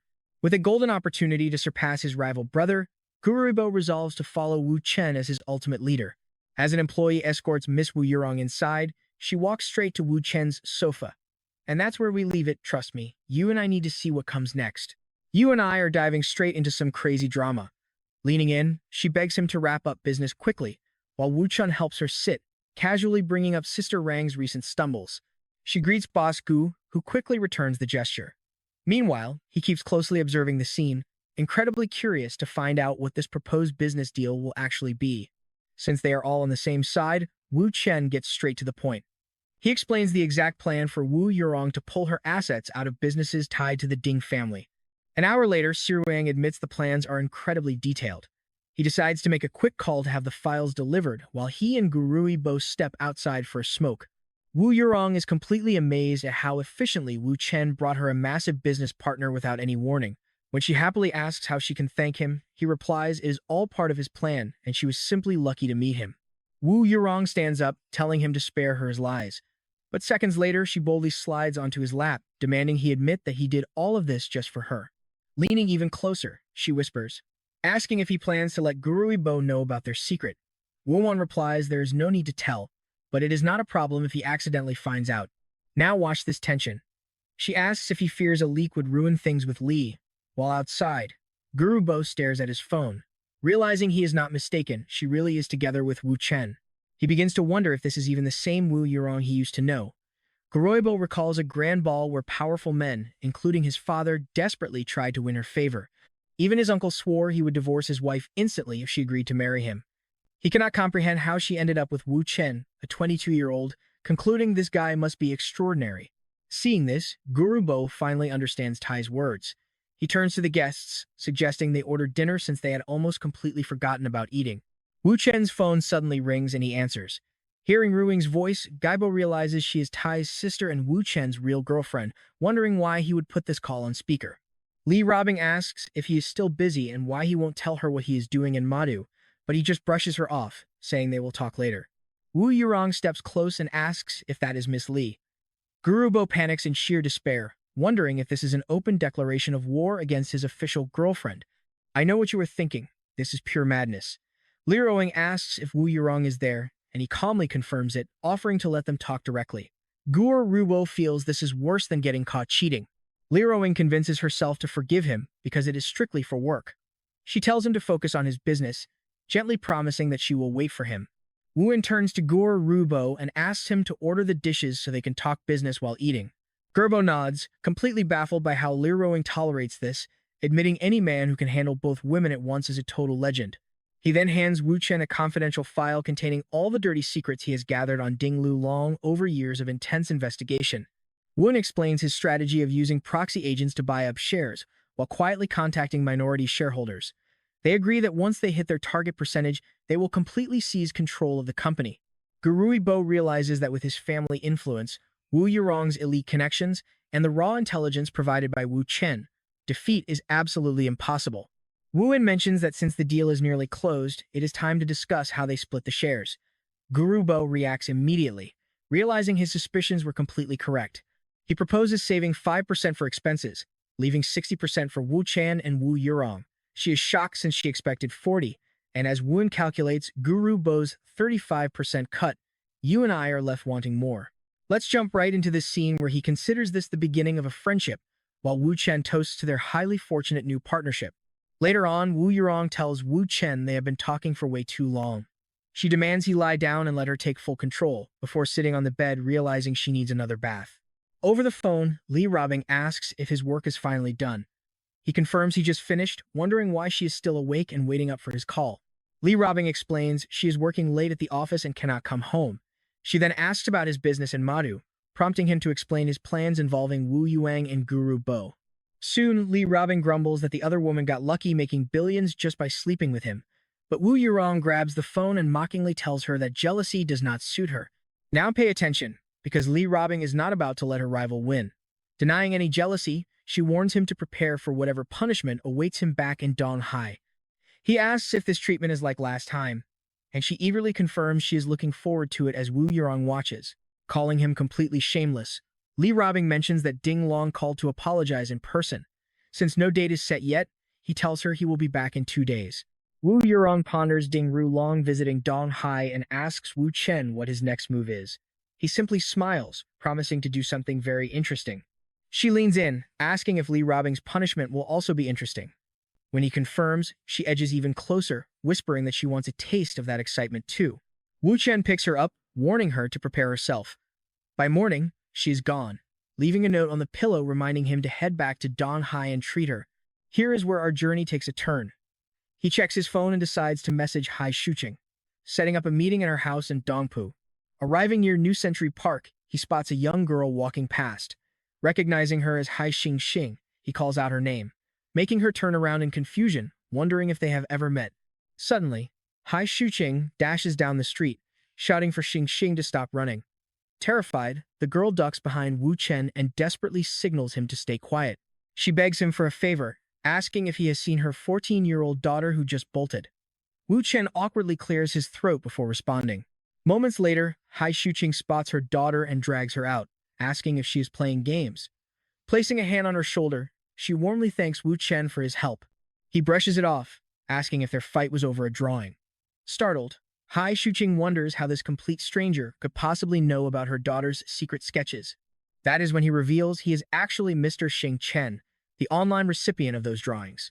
He formally introduces himself as Wu Chen, offering a polite handshake. The mother prompts her daughter to greet the teacher, leaving the trapped girl with nowhere to run. Apologizing for the attitude, she warmly invites Wu Chen upstairs to chat. Once inside, she invites him for lunch, which he happily accepts. Asking him to make himself at home or view her art gallery while she cooks, he begins to look around. Suddenly, Xing collapses to the floor, dramatically accusing him of hitting her. He just stares at her in absolute silence, completely unfazed by her childish scheme. And that's where we leave it, trust me. You need to see how she leans against the door, fake crying to see if he gets scared. Alright, you and I are diving into a wild story today. Our main character, Wu Chen, laughs off her threat to call her mother. After all, who would believe a complete stranger just randomly attacked her out of nowhere? She brags that every single boy in class is totally obsessed with her. She claims she can read minds, and she is absolutely sure he is just like all the rest. Standing up, she confidently declares that no mother would ever side with a stranger over her own daughter, demanding that he quit being her tutor immediately. But Wu Chen does not back down, he never gives in to threats. When she screams for her mother, Wu Chen calmly drops a bombshell. He has been recording their entire conversation on his phone. Panic sets in as she realizes the mic is still running. Her mother, Xu Qing, suddenly opens the door to check on them. Sweating, The girl quickly claims she just wanted ribs for lunch. Her mother asks if that is really all, and she nods, saying they are starving. Shu Qing agrees to cook, telling her daughter to behave and listen to her teacher. Once they are alone, she snaps, calling him disgusting for recording a student. Wu Chen fires back, saying false accusations are way worse. She is totally stunned to realize he was prepared for this. Wu Chen explains he is always on high guard around popular, pampered girls who are used to getting their way. He warns her to behave, or her mother will hear the tape and realize her sweet daughter is a liar. She quickly realizes she is completely trapped as long as he has that audio. She knows she needs to steal that phone. Flipping her attitude instantly, she fake apologizes, claiming her stomach suddenly hurts and she really needs to use the restroom. Wu Chen just nods. She rushes off, calling for her sister Shan Shan. Once locked safely inside the bathroom, Xing Xing dials a number and cries, "Help! Someone is bullying me." Now, watch this. The guy on the phone promises to bring 100 thugs to teach him a lesson. She already smiles, picturing Wu Chen on his knees, crying for mercy. Stepping out, she wonders how much longer this tutor can play it cool. Suddenly, her mother pops up right in front of her with a huge, praising smile. Shu Qing calls her out for trying to hide in the restroom, warning her that her usual lazy tricks will not work today. The girl heavily protests, but her mother does not care at all. She orders her to sit down, focus, and learn how to draw with Wu Chen before lunch is served. Sitting down, Xing Xing tells the teacher they can begin. But as Wu Chen explains the techniques, she just stares at him with a fake, plotting smile on her face. 30 minutes later, lunch is served. During the meal, the daughter asks if they can go outside, claiming a real-world environment is way better for practicing her sketchwork. Her mother asks Wu Chen if he is fine with that, and he simply nods.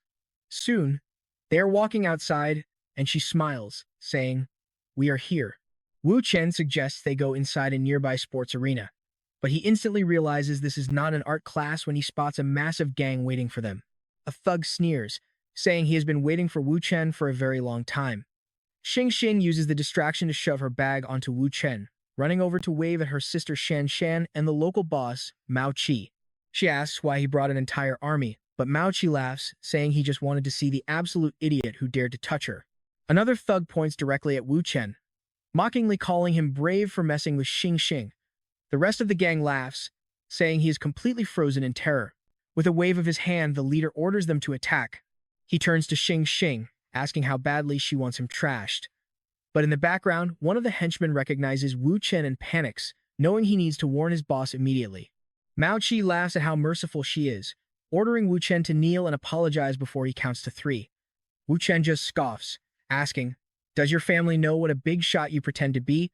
Losing his temper, Mao Qi curses at him. He furiously demands to know where he gets the nerve to talk back, but Wu Chen just stares coldly. "You and I both know these punks love to talk." Wu Chen tells them to stop barking and just fight. Mao Qi stares, demanding to know his real identity, while the gang whispers that he is just bluffing.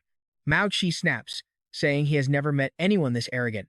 He orders his boys to rush him, but suddenly, his phone rings with his father's ringtone. He quickly holds up a hand for silence. Wu Chen sneers, calling him lucky and telling him to use this call to say his final words.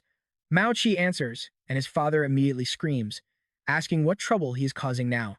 The dad frantically asks if he dared to touch a guy named Wu Chen and why he brought a mob to the park.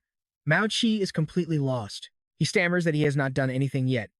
His furious dad screams at him not to touch a single hair on his head, bringing up Uncle Gu.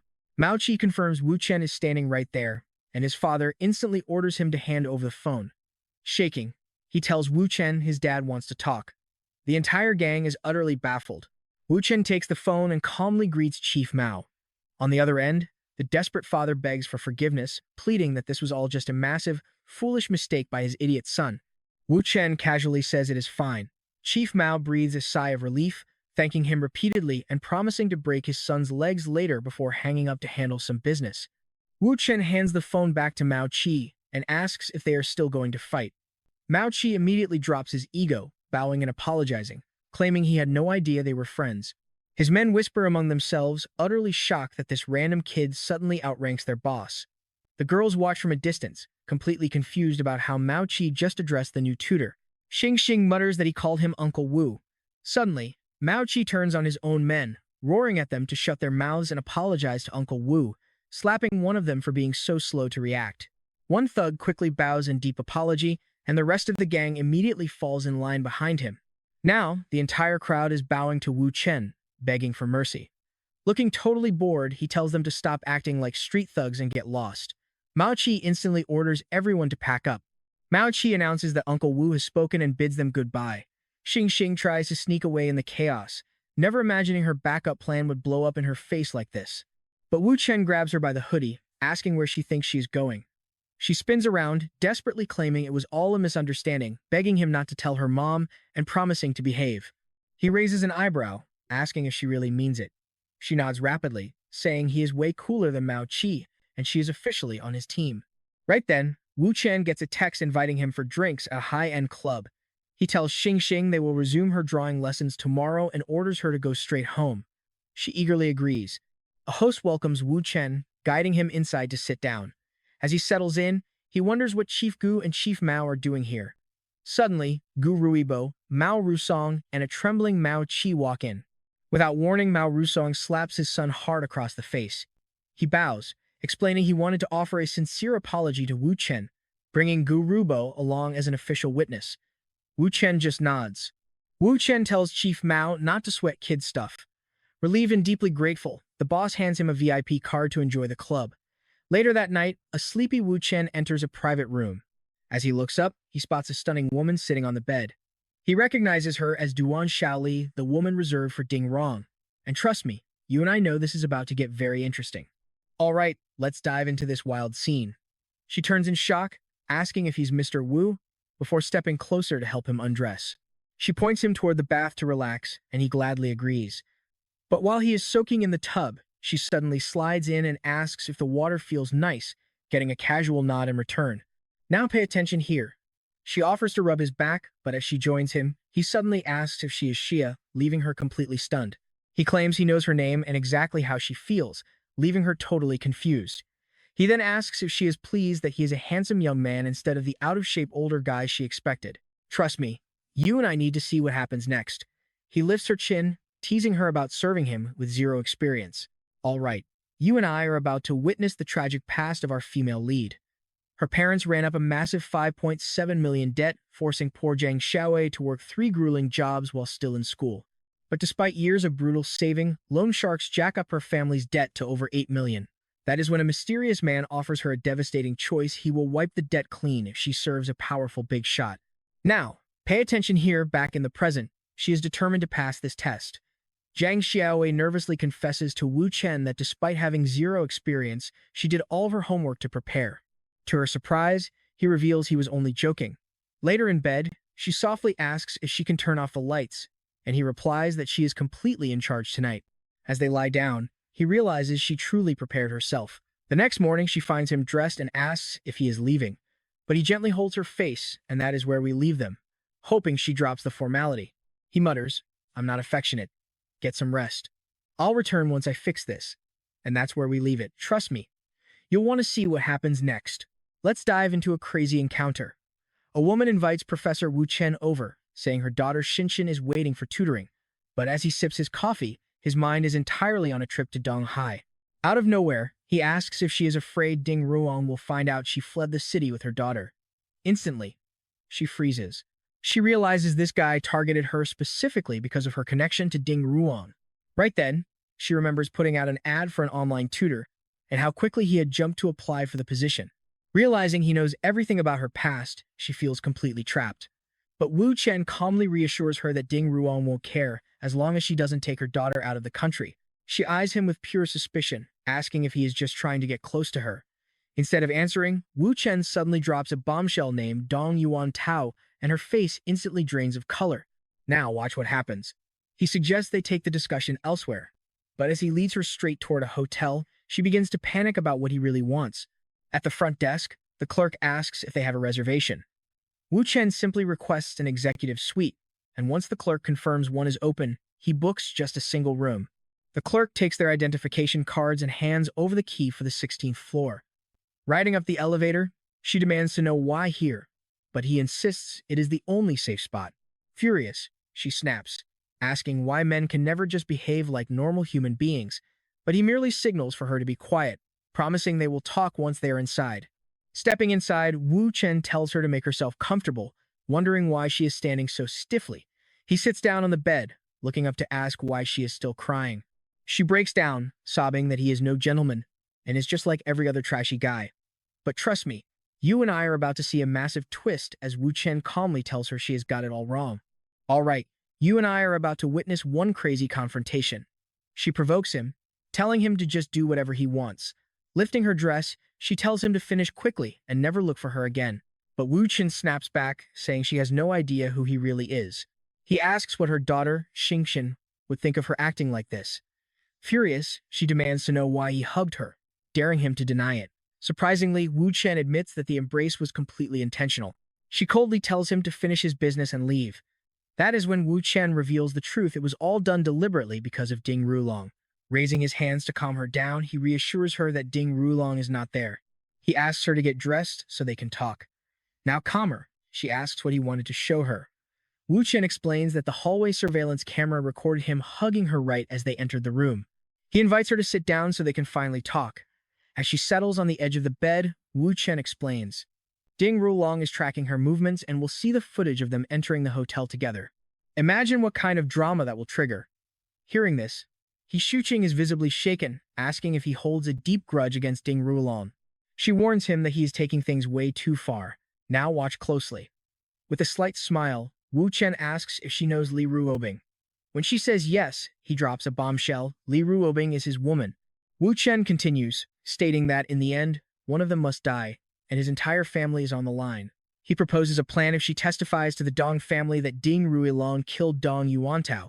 It will spark an all-out war between the powerful families.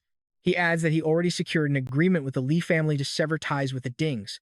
All he needs now is for her to head to Donghai with her daughter, Xingxin. Extending his hand, Wu Chen promises a life of true freedom for Miss Xuqing. With a determined look in her eyes, she accepts the deal, stating she wants Ding Rulong dead as soon as possible. Suddenly, Xuqing approaches him. Instead of just pretending, she suggests giving Ding Rulong a real reason. She kisses him, inviting him to actually consummate things, but Wu Chen pulls back, saying they do not need to go that far. What would Xingxin do if she learned that he killed her biological father? She instantly agrees, stating that Xingxin must never find out. Wu Chen strongly reinforces this point. He says the girl must stay clear of this mess. Now, you and I both know what's coming.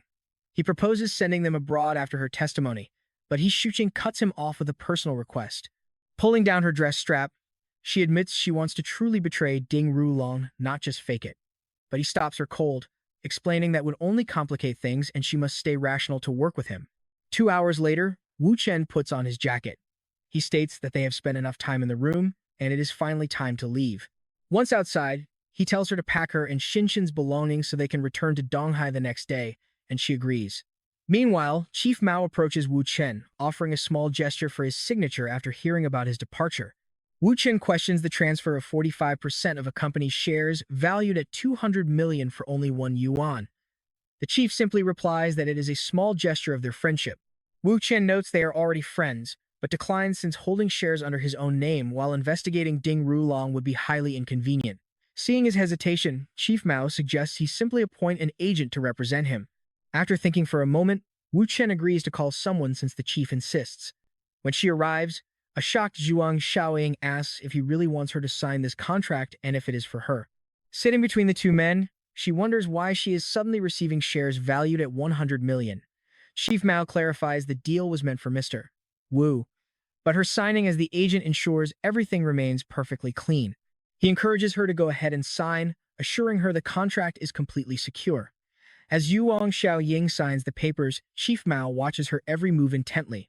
Afterward, she approaches Wu Chen, promising to do her absolute best. But he just tells her to go shopping and wait for his call. A man opens the car door, inviting Mr. Wu inside. That is where we leave things for now. All right, you and I are about to dive into some serious drama. Inside the car, Wu Chen asks his uncle why he came to Magic City, only to find out Ding Ruong is heading straight to Donghai. Wu Chen asks what his uncle expects him to do. He knows about the recent attack and that Bing Bing was almost hurt, but insists Ding Rulong cannot die in Donghai yet. All right, you and I are back, and Wu Yin is warning them that if Ding Rulong steps out of line, things are going to get brutal. The elder agrees, letting him handle it as long as Ding Ruong stays alive. Wuan then says his goodbyes, claiming he has urgent business but promises they will meet again soon. As he walks with Jiang Xiaowei, his phone suddenly starts ringing. It is Miss Li, demanding to know when he is coming back to Donghai, while Jiang Xiaoyi nervously tugs on his sleeve. Wuan says he will be back tomorrow by noon, but then he drops a bombshell he is bringing 3 people back with him. She immediately asks who they are, but he plays mysterious. When Li Robing asks if they are women, he confirms it, leaving her with 1,000 questions. Her jaw drops as she realizes he is bringing 3 girls home. Li Robing instantly confronts him for collecting a harem after only 3 days, but Wuan just acts completely clueless about her anger. She warns him to behave because she cares about her reputation. Wuan just laughs it off, telling her she can punish him however she wants later, begging her not to be jealous. Li Robing agrees, reminding him of his promise. Right next to him, Duang Xiaowei curiously asks if that was his wife, but he quickly clarifies that she is just his girlfriend. She mentions his girlfriend sounded angry, so Wu Chen asks if she is scared. He pulls her into a warm hug, promising to protect her from any drama. With her arms crossed, Leroing demands an introduction. Wen steps up and officially introduces his girlfriend, Leroing, to the group. Now pay attention, because after introducing Dang Xiaoyi, he presents Hai Shuoqing and her kid the key witness to Dong Yuan Tao's brutal murder. Leroing immediately realizes that Hai Shuing is here to testify against Ding Ruong. She warmly welcomes Hai Shuqiqing to Dong Hai, receiving sweet compliments on her beauty in return. Li Robing sighs, telling Wu Chen he never fails to shock her. She then turns her sharp gaze to Duang Xiaowei to confirm her name before beginning a tense interrogation. She coldly asks the girl's age. Duang Xiaowei nervously replies that she is 21 years old. Li Robing steps closer, calling her little sister while throwing some subtle shade about knowing her place. Sensing the thick tension, Wu Chen quickly intervenes, claiming trip fatigue and sending Xinshin off to play. Once they are alone, Li Robing bluntly asks Hai Shang if she slept with Wu Chen. Their guilty reactions tell her everything she needs to know. Hai apologizes immediately, explaining it was just revenge against Ding Ruang. She assures Li Robing she is on medication and has absolutely no intention of ruining their relationship. Li Robing shrugs it off, admitting she knows Wu Chen can't keep his hands to himself. But now, she decides it is time to have a serious talk with his other girls. She announces that Mrs. He and her daughter are staying for dinner, while she and Jiang Xiaowei go out. Wu Chen quickly agrees, saying he will do whatever she wants. Later on, as they leave, a group of men suddenly surrounds them to greet Mr. Wu. He points out the situation to Li Robing, but she snapped that she is not in the mood. 2 girls approach them, acting casual at first. But then, one boldly gets close to Wu Chen, calls him a bad boy, and kisses his cheek, asking if he missed her. Li Robing rolls her eyes in disgust while Chengyan looks completely shocked. Crossing her arms, Li Robing asks the girl what exactly she expects her to do about this. Wen simply asks her to look the other way. She begrudgingly agrees and wipes the lipstick mark off his cheek. Can you believe the drama here? Jiang Xiaowei is totally overwhelmed by this toxic vibe. Suching walks up and literally calls Wu Chen her husband, bragging about cooking for him. Chengyan instantly tenses up, knowing a massive confrontation is about to explode. Liroing realizes Qing Ying is just trying to steer the conversation away. Meanwhile, Zhuang Xiaowei quietly doubts herself, wondering if she even belongs by Mr. Wu's side. Wu Chen calmly suggests they order their food first. Then, he asks Qing Ying if her company's board of directors is giving her any trouble. She smiles, saying nobody would dare cross her with him around. But before she can wish for more time together, Wu Yurong suddenly asks why he kept their secret affair hidden from Qing Ying. Liroing sips her wine and explains she brought them all together so they can finally meet and avoid messy misunderstandings in the future. She realizes she can't even ask Qing Yi for backup against Wu Yuong. Wu Yuong then scoffs, asking if this gathering is just to prove she is the main girlfriend. Li Robing says they all share the burden. Another girl gasps in shock, never expecting the famous career-driven business mogul Mrs. Wu to be trapped in this harem. Wu Yuru admits she fell hard because Mr. Wu is just that special.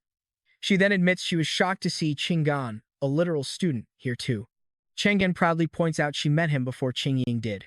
Hearing this, Li Robing declares that everyone should officially call her sister Zhou from now on. Suching suggests they establish a full hierarchy now that the eldest sister is set. Chengchen snaps that she doesn't care about the ranks, as long as she is not treated like the youngest since she was first. She hugs Li Robing, asking her to take charge from now on. Li Robing smiles and agrees, calling her sister Zhou. Wu Yurong immediately asks Wu Chen where he plans to sleep tonight. Watching this, Duang Xiaowei realizes the girls are already fighting for attention now that the ranks are set. Lying steps in, pointing out that he just got back from Magic City and needs to sleep at home. Wu Chen agrees, announcing it is time for everyone to head out. Su Xing Ying and Qian demand to come over too. Realizing things are getting completely out of hand, Wu Chen decides they need to go home alone since Xiai just arrived and he has to talk with Rubing. Wu Yiru Rang says goodbye, playfully teasing him not to exhaust himself tonight. At home, Wuan tells them they will rent a house tomorrow and Duang Xiaowei will stay with them. But up in her bedroom, Duang Xiaowei hears some very loud sounds coming from upstairs. He Shuqing also hears the noises while lying next to her sleeping daughter. Meanwhile, a girl on the phone is approached by a woman named Anglin. Song Schwanner is stunned to realize she is speaking to the legendary and Manglin, asking if such a superstar is really looking for her. And Manglin praises her music, inviting her to the company since she lacks a contract. She then asks if Song Schwanner can introduce her to the mysterious Mr. Wu Chen. She promises to call back after speaking with Professor Wu Chen, but suddenly screams out that a major crisis has occurred. As we wrap up, Song Schwanner tells her mother she is leaving, while Wu Chen tags along to see what is wrong. At her place, she introduces the legendary senior Wu Wen.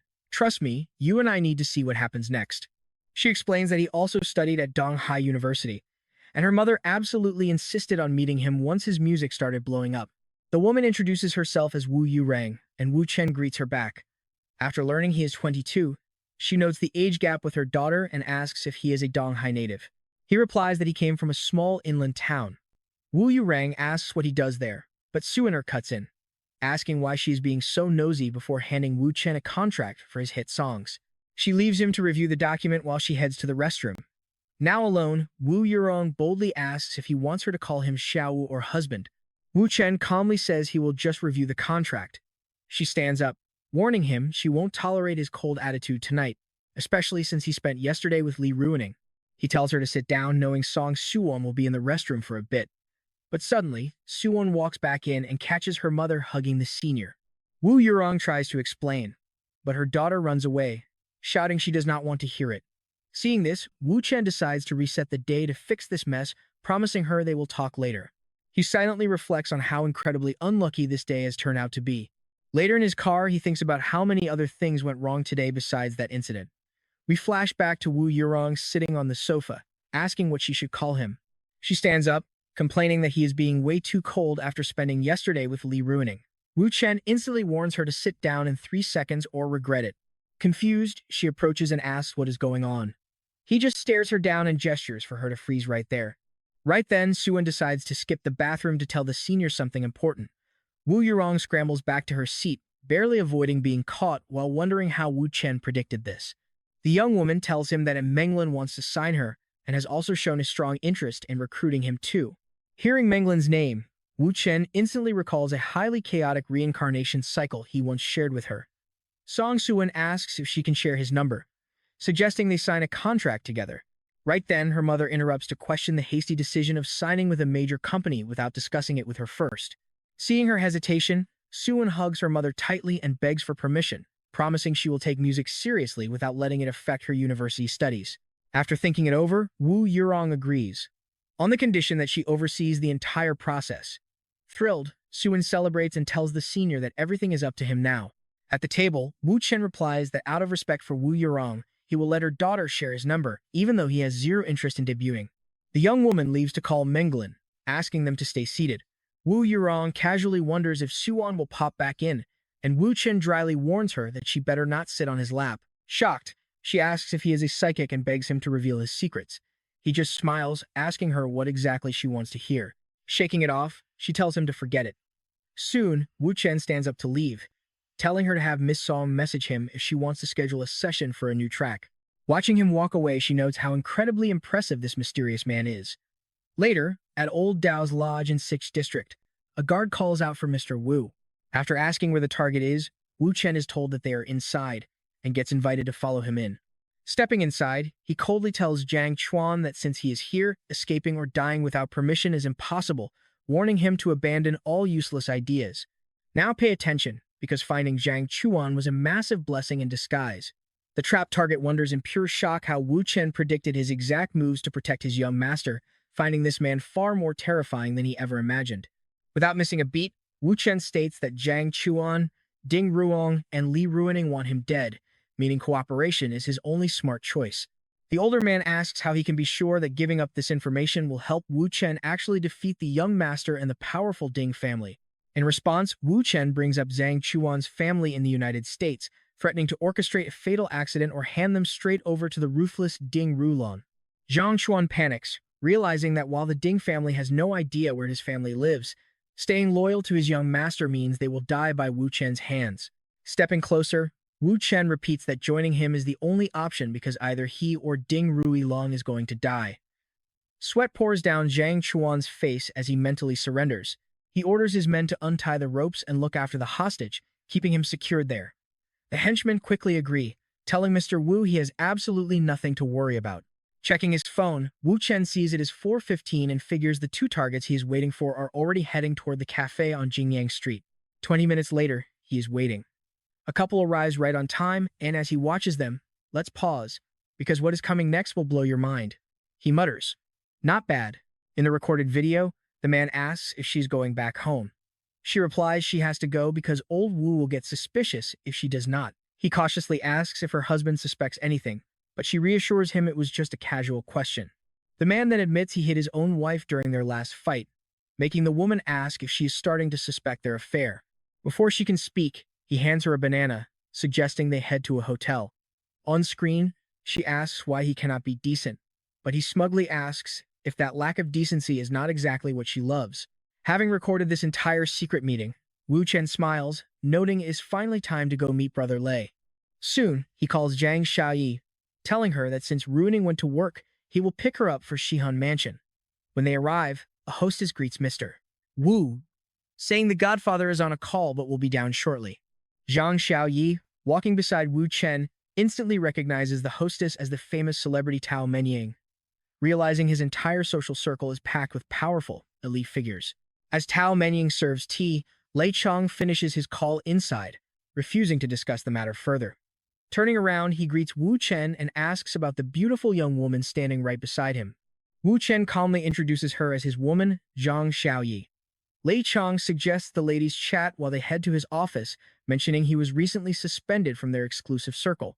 Behind closed doors, Wu Chen explains that Ding Ruong plans to exploit the massive power of the Hong Fa group, which belongs to the Lei family, to get closer to him. He has a video from this afternoon that can solve Brother Lei's crisis. Intrigued, Lei Chong asks what it is. Honestly, you and I are going to want to see his reaction. All right, you and I are diving into a wild corporate trap. Wu Chen hands over the footage, telling Le Cheng to watch. Stunned, Le Cheng gasps that this saved his life, realizing the man on screen is his backstabbing deputy general manager.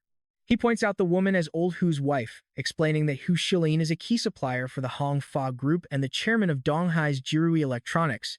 All right, let's dive straight into some serious corporate drama. This guy claims he is Lei Yu's friend, and Hu pressured him to break the contract with many. He adds that Ding Rong wanted to negotiate in Donghai, promising that the Ding family would fully cover any financial losses from breaking the deal. Wu Chen points out that Ding Rong is still desperately trying to ruin Hankai Cosmetics, while praising brother Le Chun's brilliant strategy of alternating pressure and concessions. An angry Le Chong refuses to listen, declaring that absolutely nobody is going to ruin his promise to many. He fumes that they are trying to play him like a fool, but he won't tolerate it. Meanwhile, Tao Mini asks Duang Sha why she's hesitating to leave and how long she's been with Mr. Wu. Duang replies it has barely been a few days. Tao warns her to be careful because Mr. Wu's girlfriend, Li Robing, is no pushover, but the young girl insists she has been incredibly sweet. Tao Mini mentions that seeing Duang reminds her of her own early days with her godfather, advising the girl to be much more proactive. She explains that winning a man's heart takes way more than basic internet advice. There are countless secrets to learn. She promises to teach her later so she doesn't suffer. She then looks toward the stairs, letting her godfather know someone is at the door. Le Chun explains it is old Hu, whom he missed earlier, while Wu Chen comments on the man's wild temperament. Keep your eyes on this part. Le Chun asks if he will use that video, and Wu Chen calmly replies that he will. Le Chun wonders if exposing it directly is smart, but Wu Chen points out that Hu Silin is far from innocent. In fact, the man is hiding multiple mistresses. Even worse, their prenuptial agreement states so he suggests handing the video over to old Hu as a gift. But Wu Chen corrects him. Le Cheng should deliver this present himself and ask for a little favor in return. His plan is simple: let Hu Shilin discover his wife's affair with the deputy manager, forcing him to be the first to ally with them. Le Cheng realizes this is no small favor. It is straight up dragging old Hu to their side. Wu Chen explains this move forces Hu to target Ju Hao, especially since his wife's betrayal makes their divorce messy. Now watch closely, is this just blackmailing old Hu? Wu Chen smiles and denies it. This is not a threat, he claims, but the fine art of communication. Fully convinced, Le Cheng leaves the scheme to him and calls for old Hu to enter.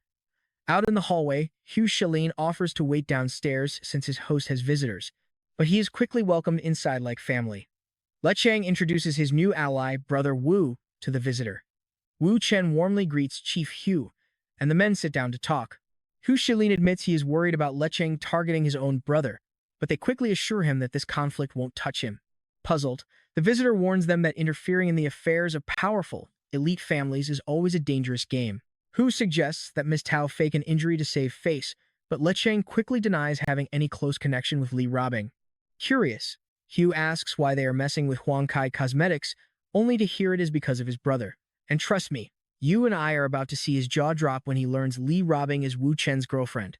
Stunned, Hu gasps, asking if he is indeed the legendary Wu Chen. But wait, he suddenly realizes their plan to trick Li Robing is totally blown, leaping to his feet to accuse old Lei of setting him up. Alright, things are about to get wild. Lei Cheng plots to stir the pot so Brother Wu can make his move, while Hu Shilin confesses to Wu Chen, saying, "You probably heard me telling old Lei to trick Miss Li. Trust me, you're going to want to hear this." Wu Chen respects the chief's intentions, but reveals Lei planned that tragic crash 10 years ago. He then shows him a video recorded just this afternoon, explaining that Ju Hao is Lei Yu's right-hand man, meaning it's only a matter of time before he manipulates Hu's wife into stealing everything. Let's pause for a second. Le Cheng actually backs up Brother Wu here, advising Hu to avoid fighting his wife and just send his mistresses abroad.